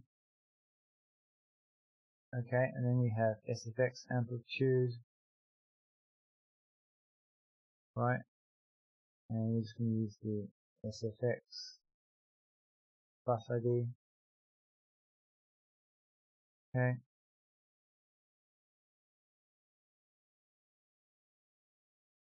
And I think I'm just going to use channel 0. I don't really understand why we need to supply an additional channel. I assume channel 0 is, I don't know, what does it say? Bus count, device, add bus, integer, okay. Get bus channels.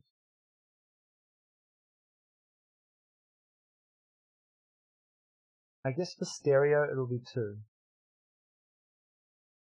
I don't know, how does that even make sense though?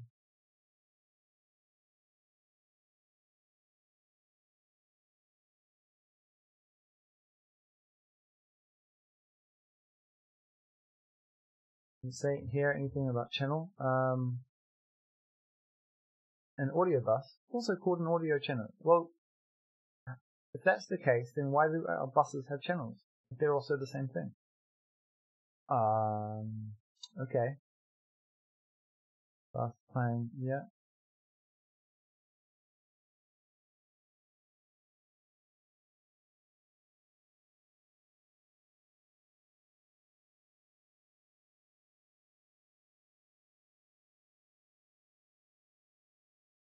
Yeah, probably not.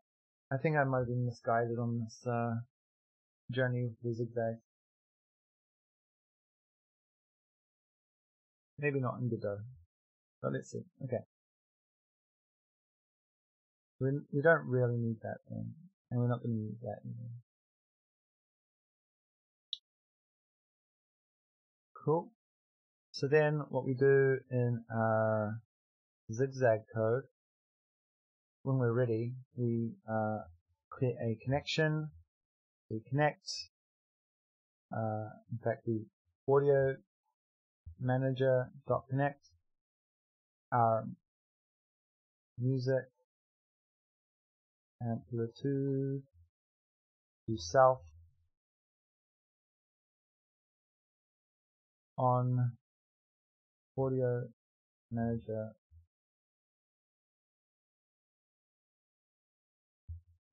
music amplitude,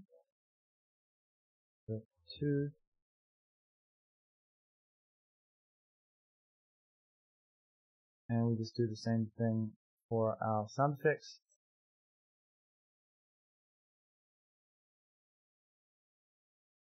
And then we just need to implement our handlers.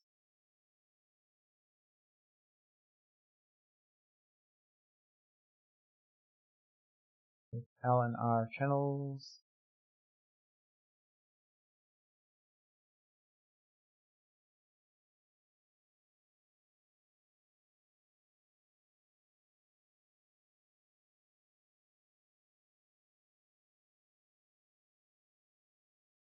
Okay, I'm just going to print this SFX L and R, and we'll do the same thing for music, just to verify we're getting those values in there. What are you complaining about?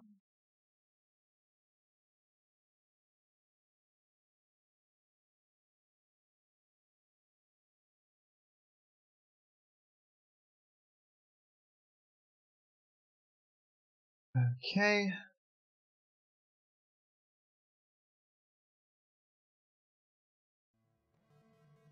Sweet. The sound effects is actually not as slow as I thought it was going to be. This might actually be viable.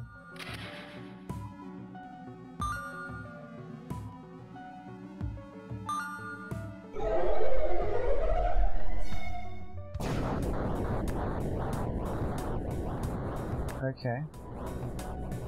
So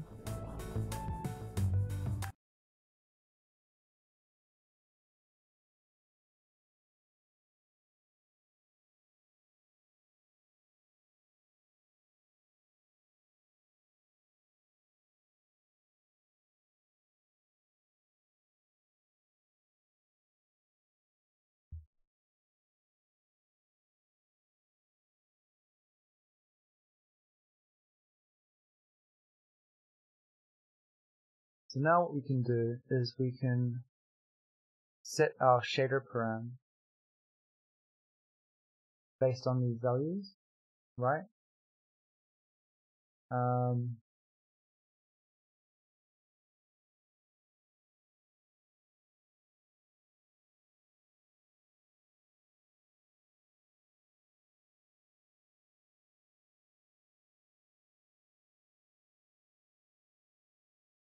So zigzag symmetry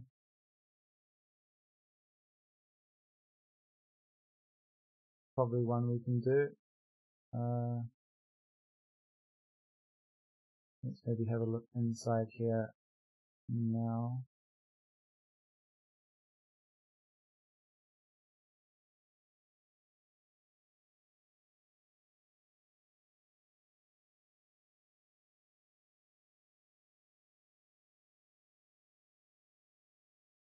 Is it set? Right.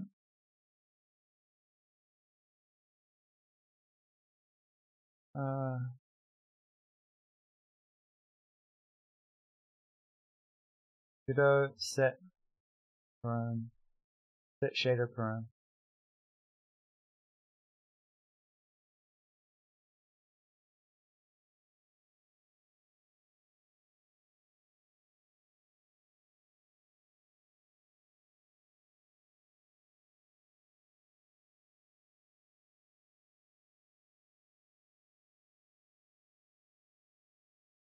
Okay, so what we do is we say material dot set shader param, and we provide it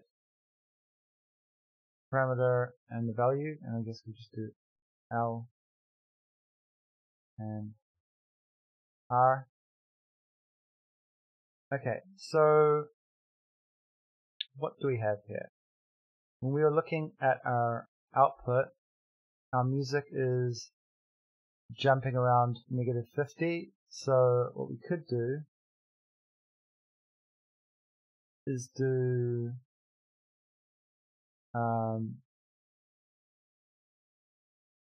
so var symmetry is equal to the clamped value of 100 minus L, right? Divided by 100.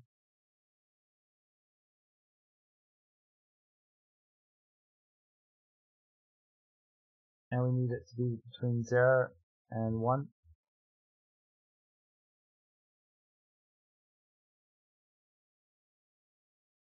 And what other value do we have in there? Bandwidth, okay. So basically we can do the same thing with our bandwidth, but instead of dividing by 100, we want it to be roughly 5 times that amount. So we go toot, and we want to clamp that between 2 and 7, 3 and 7, and that's going to be our bandwidth, right? And so our shader param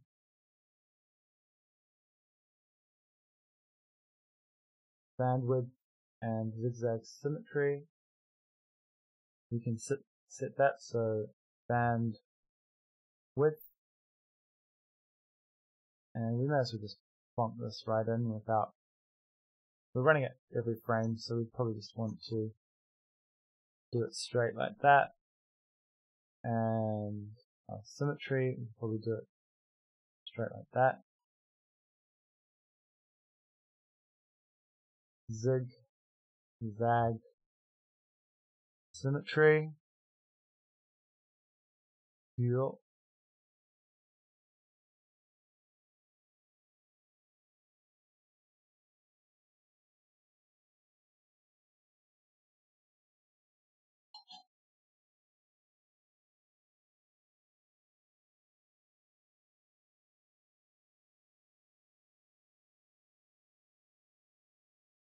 And then we'll do something similar for our sound effects levels. So I think the horizontal banding or something was quite cool to play around with.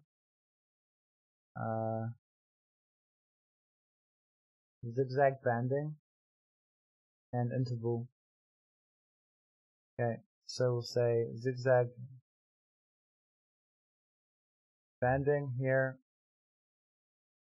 That's going to be around 1. So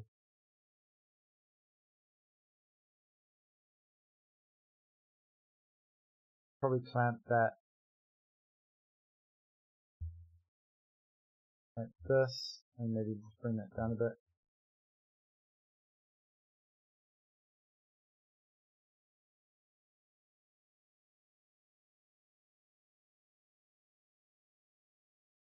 And the other value we wanted was the zigzag interval. Okay. Zigzag interval, and we want that to be roughly between 0.3 and 0.8, 0.2. Okay, this is probably going to get pretty crazy. R can we use? Oh, yeah. R. It's probably going to look pretty crazy. If you have, what's it, epilepsy, look away.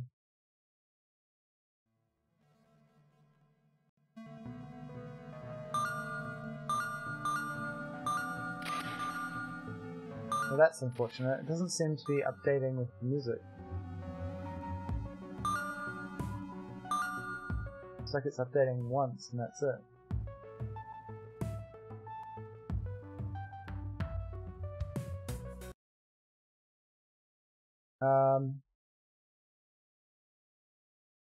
Current effects.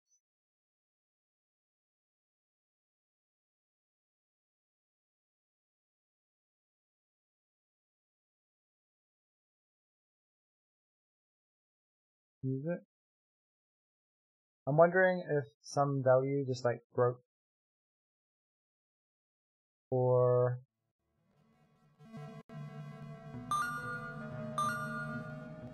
so that is working.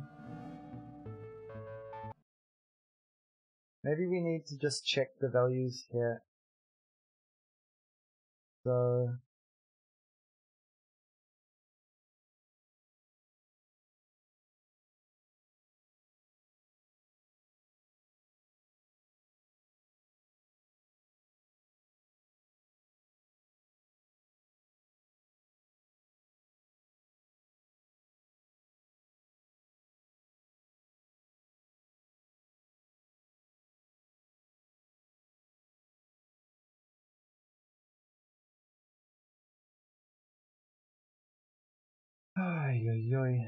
And what if we just get shadow from at the top here?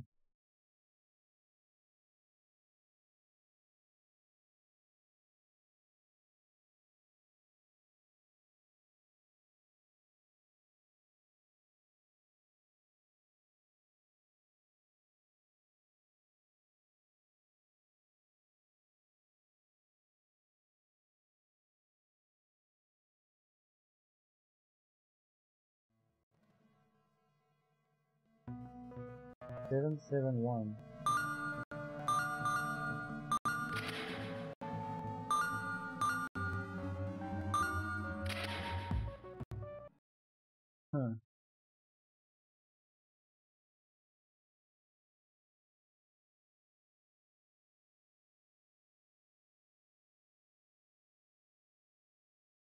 So this set shader param doesn't seem to be working. Is this an old version?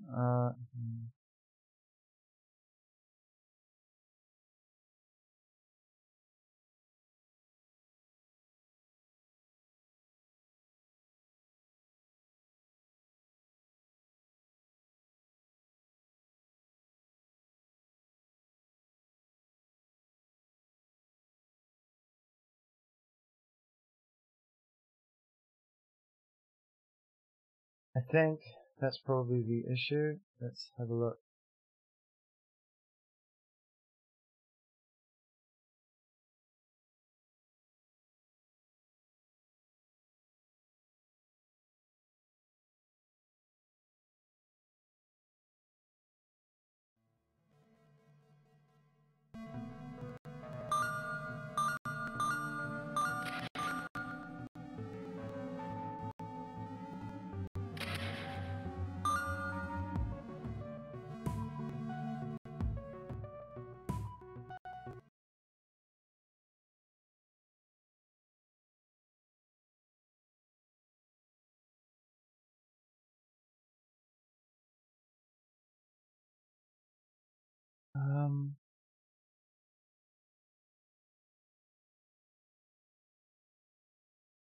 Yeah.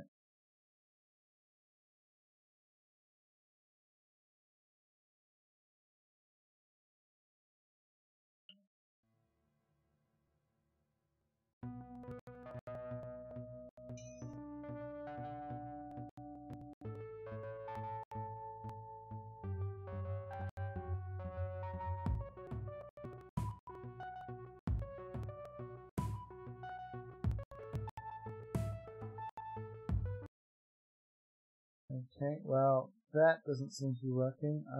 What if we do this? Material equals material, and then breakpoint. Let's see if we can get this material. Otherwise, we won't be able to do anything with it, right? Material. Okay, we got a fucking material.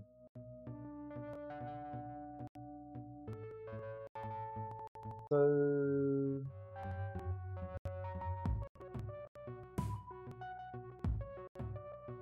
set param.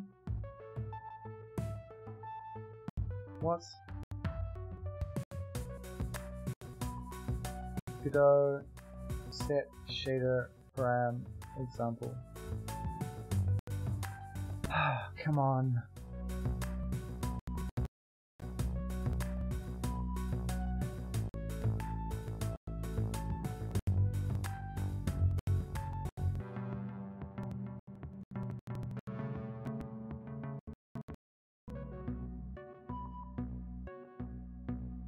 In 3.0, yeah, self.material set shader.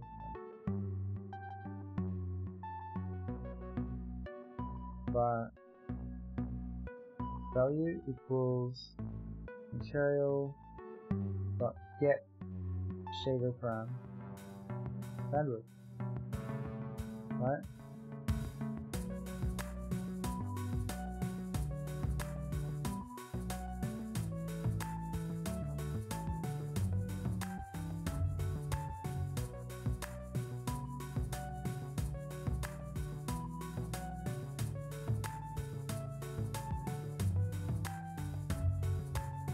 I'm not sure what else is supposed to happen here.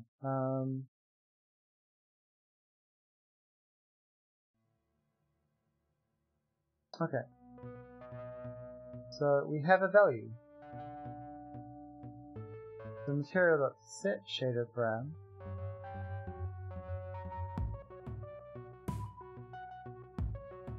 is an integer. Is that why it's failing?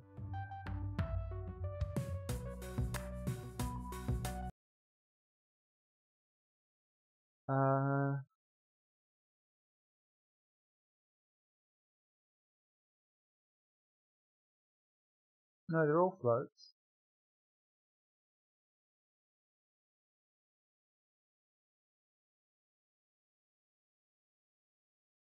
Okay, so then if we just do this, right?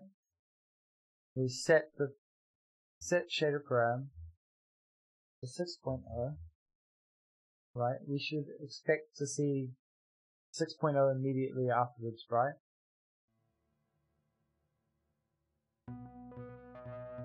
Yeah. Okay, so that works. So why?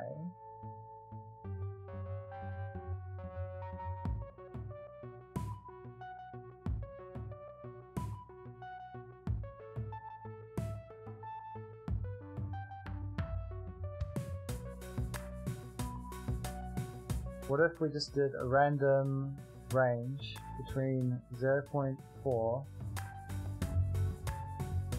and 0.6, and we took the music out of it?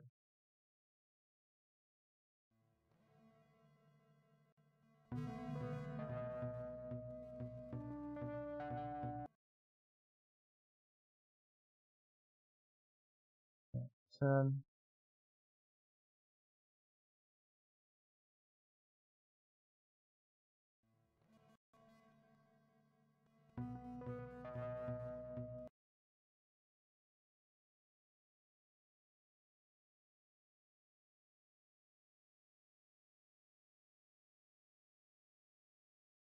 Set shader param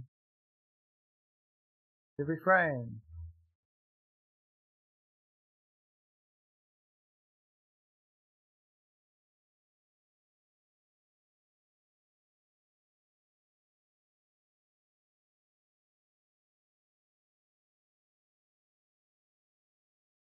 It looks like it's definitely like updating once, but then it's not updating again.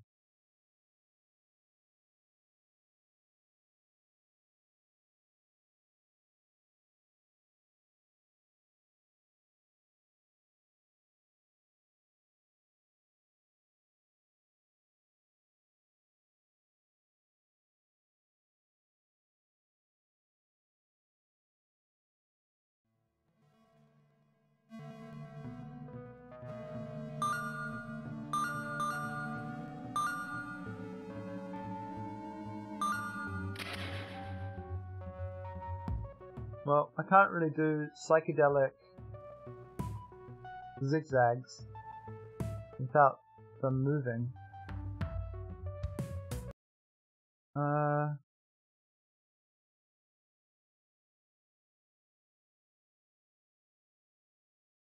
What if we just random ranged like everything? In fact, instead of doing the comment somehow, or comment, what we could do is do a func underscore process, right?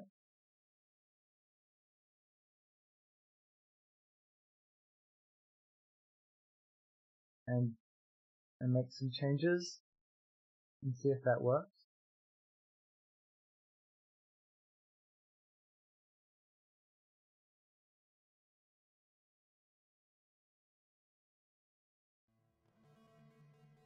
Not updating.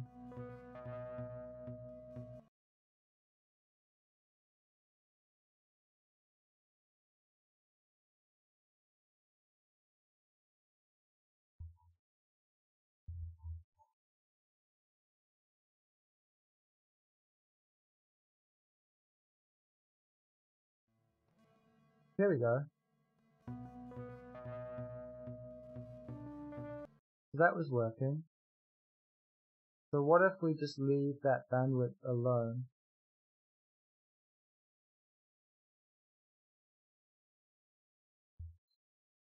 We leave the bandwidth alone and we just touch the zigzag symmetry based on the music.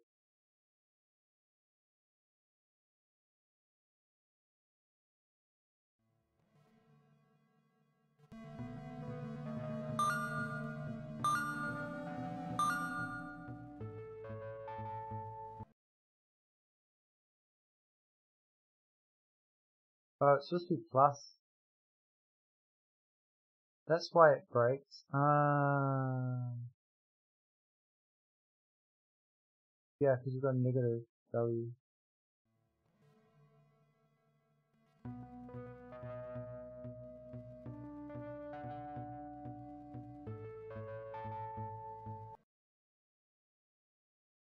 Okay,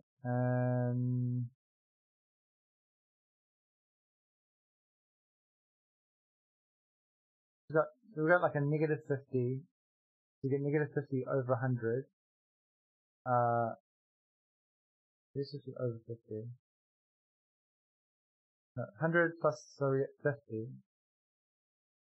Divided by 75. Right? That should be roughly between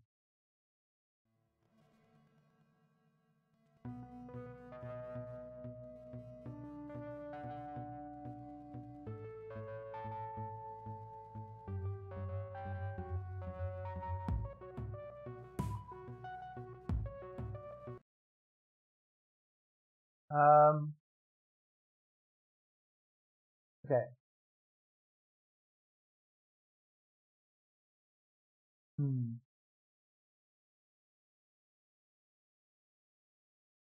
So we've got numbers between, so we kind of want to add 50 to it, right?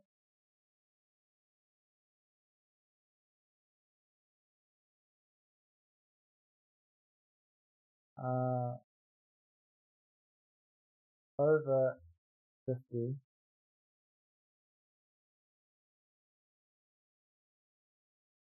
plus 2.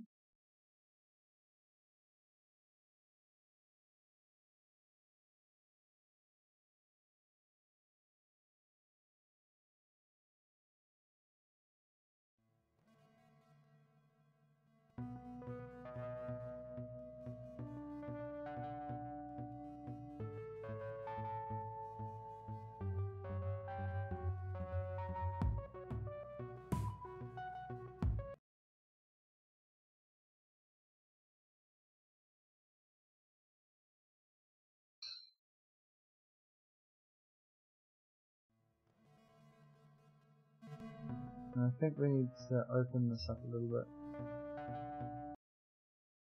Okay, so this here is a pretty useless parameter, I think.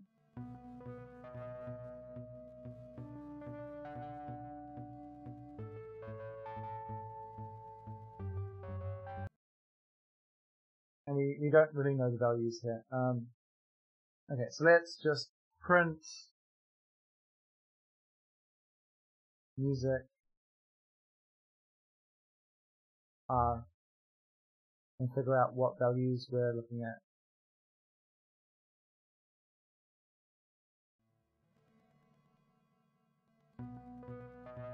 We're looking at between like a negative 40 and a negative 60, right? So what we do is we say func normalize value min and value max and desired min and desired max, right? So then we would just put normalize here on the R and we give it a negative 40 and a negative 60, and we want it between 0.2 and 0.8, right? And so what we say is var relative is equal to value plus value min,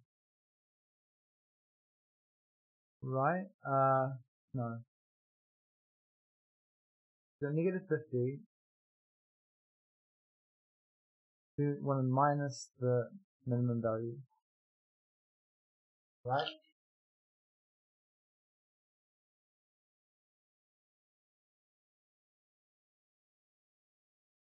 Okay, hold on. So say we get given a 10, no, let's say we get given a 20 as the value. I'm just going to write this down here actually. We got 20, and that's between 10 and 30. And then we want it between 0 and 100. We expect that to be 50, right? Well, actually say 50 and 50 and 100. We expect that to be 75. So what I'm going to do is I'm going to print 75 and then stick in this as like a test. And I could actually write a test, but I don't know, I wasted too much time doing tests for Godot. Okay, so if we go to 20, 10, 30, 50, and 100, right? We expect that to say 75 when we build this function. Okay, so if we want our relative value for 20 is halfway between 10 and 30, right? So how would we get half from those numbers? Well, we would subtract the minimum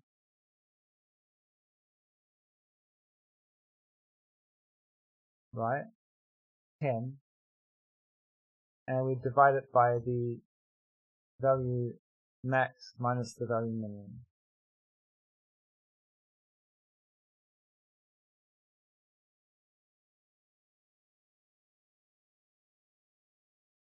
And then what we'd do is we'd work out the var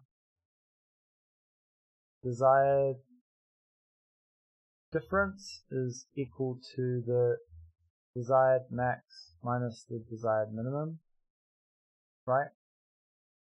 And we'd say relative times the desired difference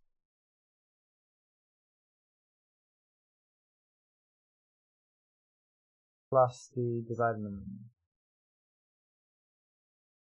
I think we've already written this function for our audio manager, but okay. And this is there's probably something like this already in Godot, but I don't know. Okay, so let's run that and see if we get a 75. We get a 50. That's enough. Shit. Why do we get a 50? Okay, let's print the relative and the desired difference here and figure out what's happening there.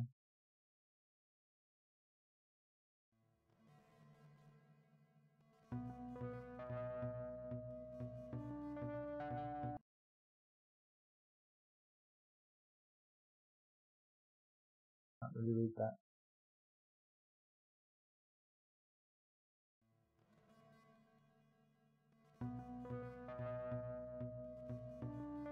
Zero. 50.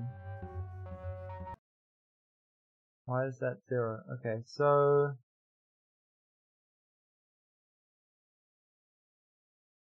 the value, okay, so essentially when we get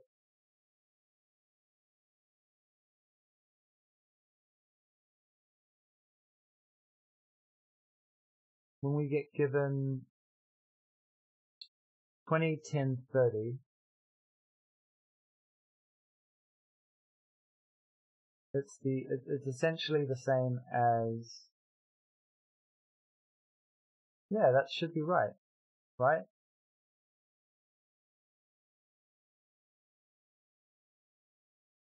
10 over 20.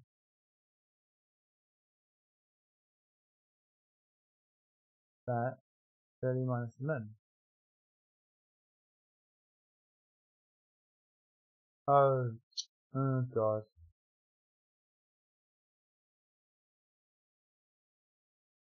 I'm very silly. Okay. Forgot to make them floating points, so they're all going down to 0. And then now we get 75? Yes, we get 75. Alright, so our normalized function is doing what we think it will do. And then that will allow us to normalize up these values easily. So for the bandwidth shader parameter, we expect, well, for this one, how's the game looking actually? With the normalized values.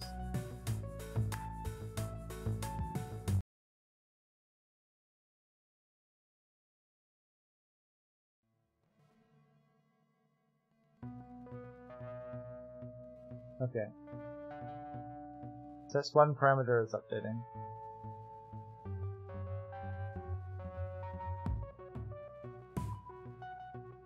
It doesn't really feel like it's updating with the music though. I'm wondering if the latency is just gonna make all our efforts fruitless, pointless. Okay. So then if we normalize our left value between negative 40,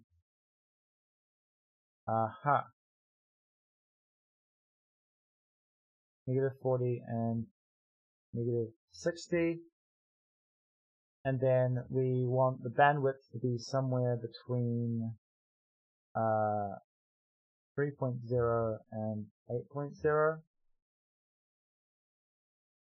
and then we can do the same thing with this function.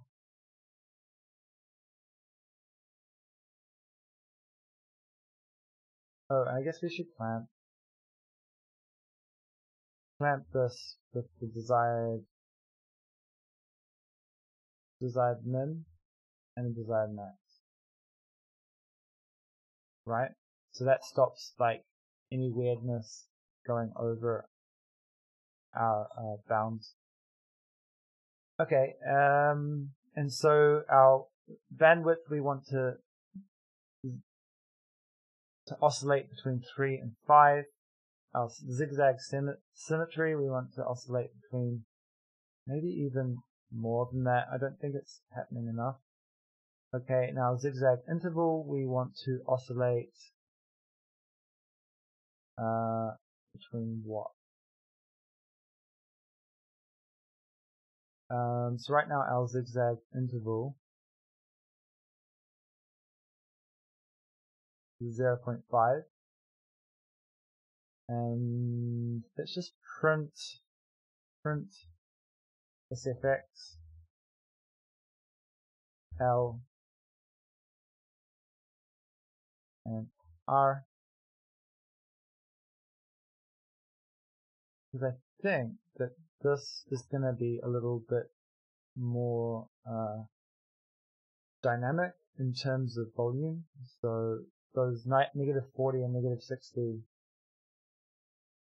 fact it probably needs to be a little bit higher.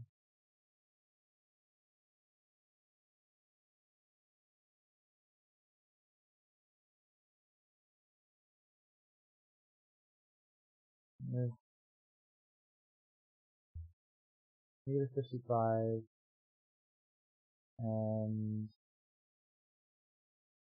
say negative 45.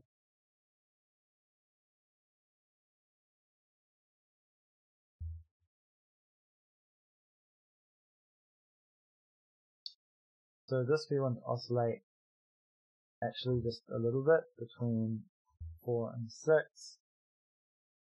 And this one we want to oscillate banding 1.0 between like a 0.8 and a 1.2, I think.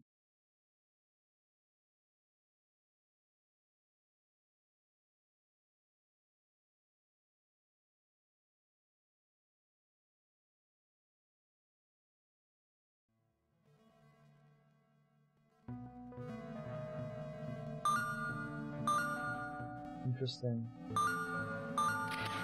So essentially we can break the shader if we go over a certain value. We shouldn't have broken it. Okay, sound effects are going between negative 20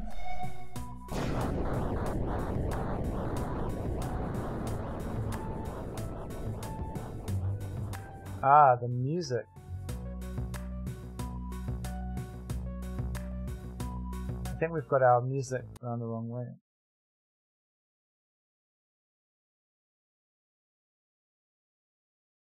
Yeah, we do.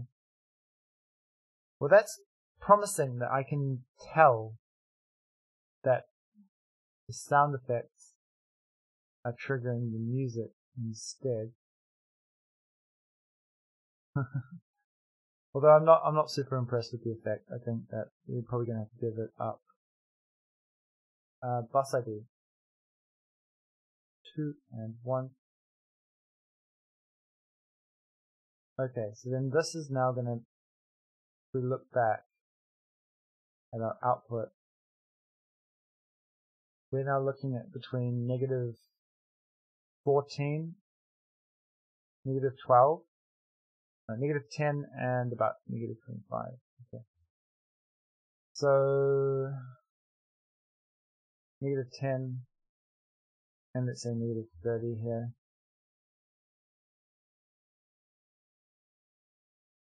Okay, and then these sound effects can essentially stay the same because they're not going much further than that. Let's say 45. Screw it, 30. There might be some loud sound effects.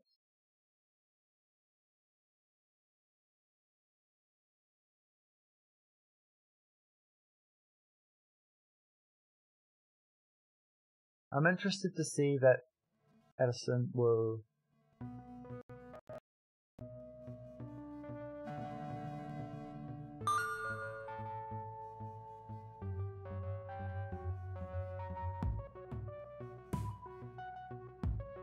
okay, so those values are like a little bit too much, obviously. Okay, so let's just narrow these values a bit. The bandwidth's not going that much. I think it's the zigzag symmetry which is really screwing with us, just making things jump around a bit. The zigzag interval, you can just bring those up a little bit. Okay.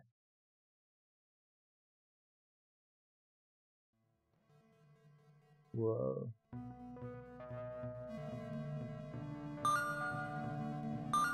At a certain point.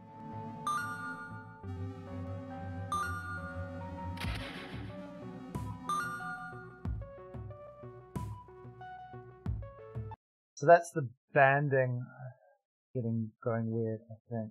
So I think if we just keep that like 0.5. Maybe we should just be adding these effects one at a time because we don't know which one is creating the weirdness. I might just keep the values that I had before and just have a static like Aztec zigzag pattern. I don't know.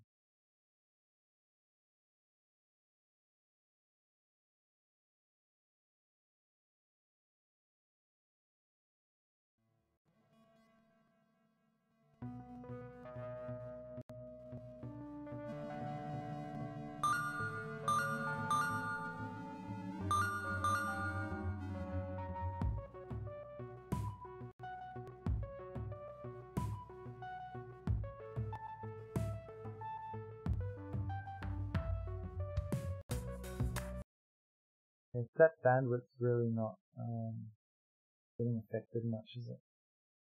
Put like a 2 up to like a 10.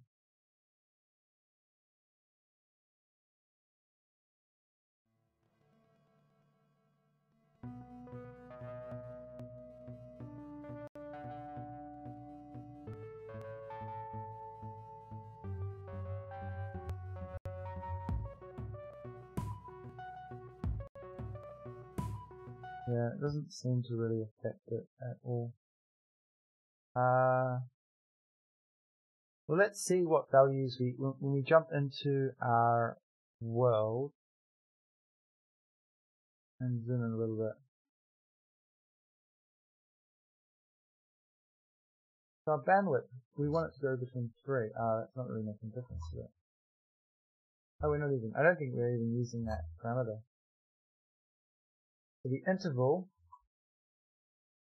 okay, we kind of want it to go between like 5, or like 8, 0.2.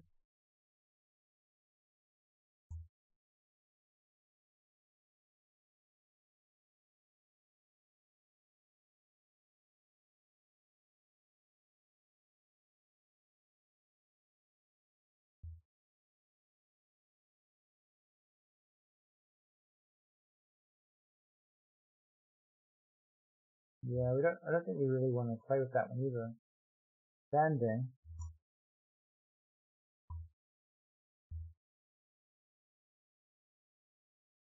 Okay, we can just play with the banding, I think, and go from like 0.1. Okay.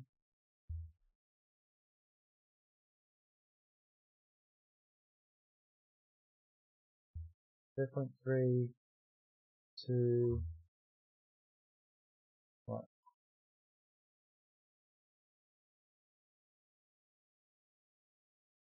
1?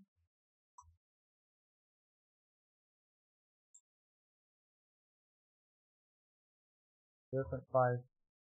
Ah, that's cool. Yeah, so we can go just from 0 to 1 on the banding.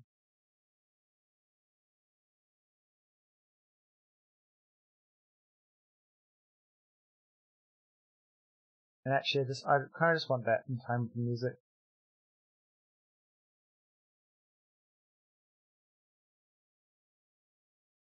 So that is obviously not going to be much of a difference, but that should make a difference. And then zigzag interval, I'm not sure that's really doing a lot for us. 5-1. Maybe just going up and down by like, yeah, okay. So if we update our zigzag interval by 4-9 and 5-1, that's just really subtle, but I think it will maybe make some difference.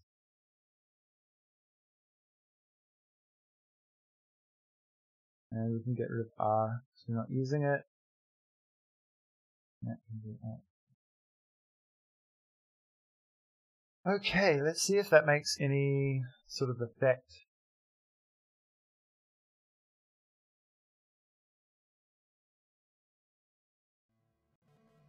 Whoa.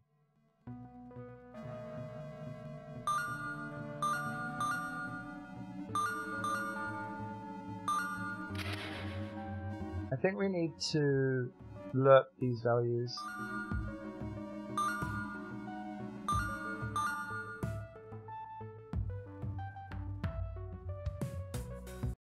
Okay. So, if that's the case, then what we do is we lerp our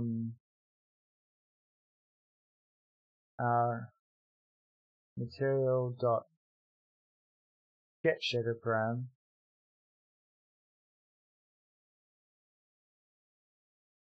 yoink.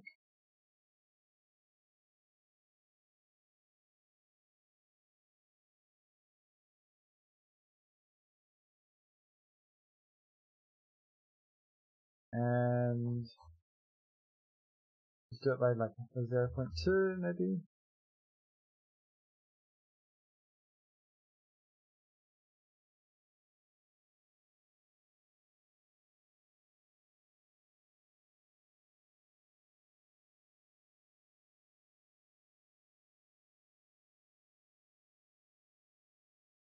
So that means like we're just going to linearly interpolate that value. And it's just going to smooth it out over time. Symmetry. Maybe 0.7. I don't know. Let's say bar smoothing equals 0.5, and then let's just put our smoothing in there.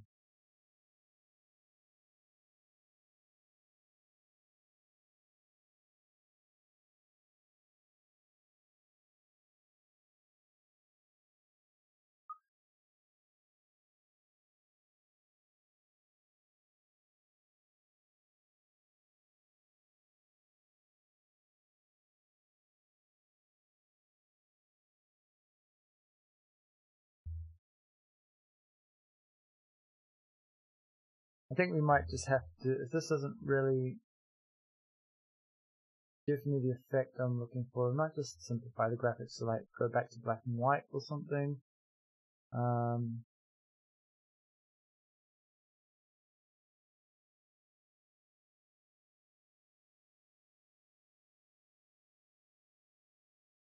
let's just put this on the top here. Bar smoothing. Okay. I mean, I thought it could be quite a cool effect. We'll see. Maybe it looks better with a bit of smoothing on it.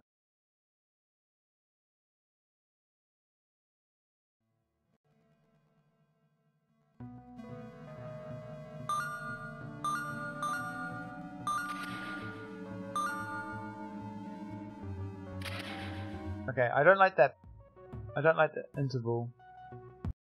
I think the interval's what's screwing it up. So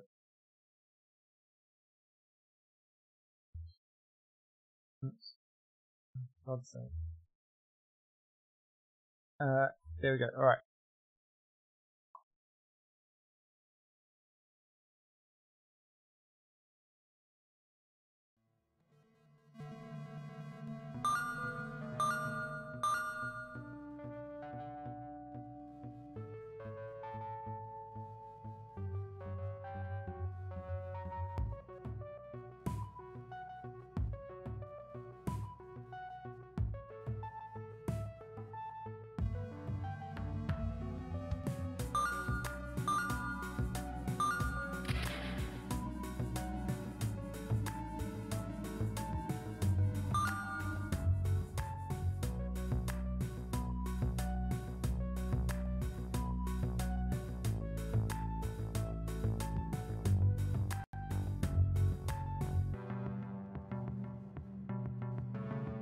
Yeah, not quite what I was looking for. All right. Well, we will bin that node for now.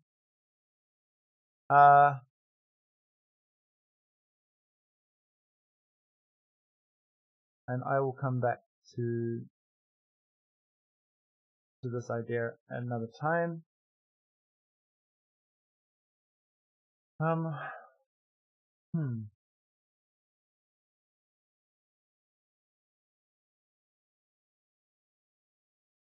So without that node, we've just got our background now, I think.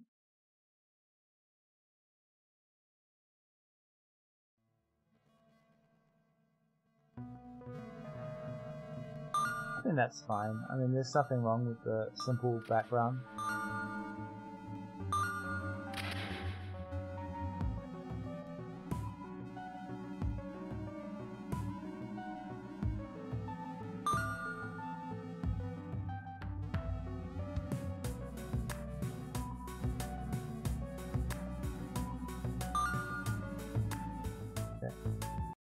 I feel like the engine sounds a little bit loud still. So.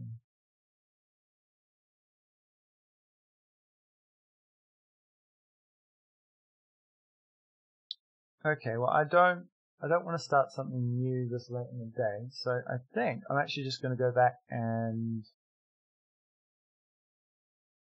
finish off the audio production on the theme. Volume DD, volume 4, and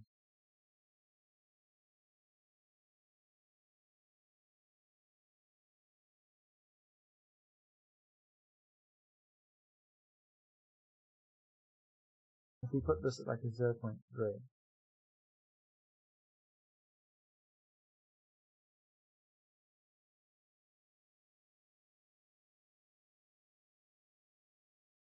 that should make the engines a little bit quieter.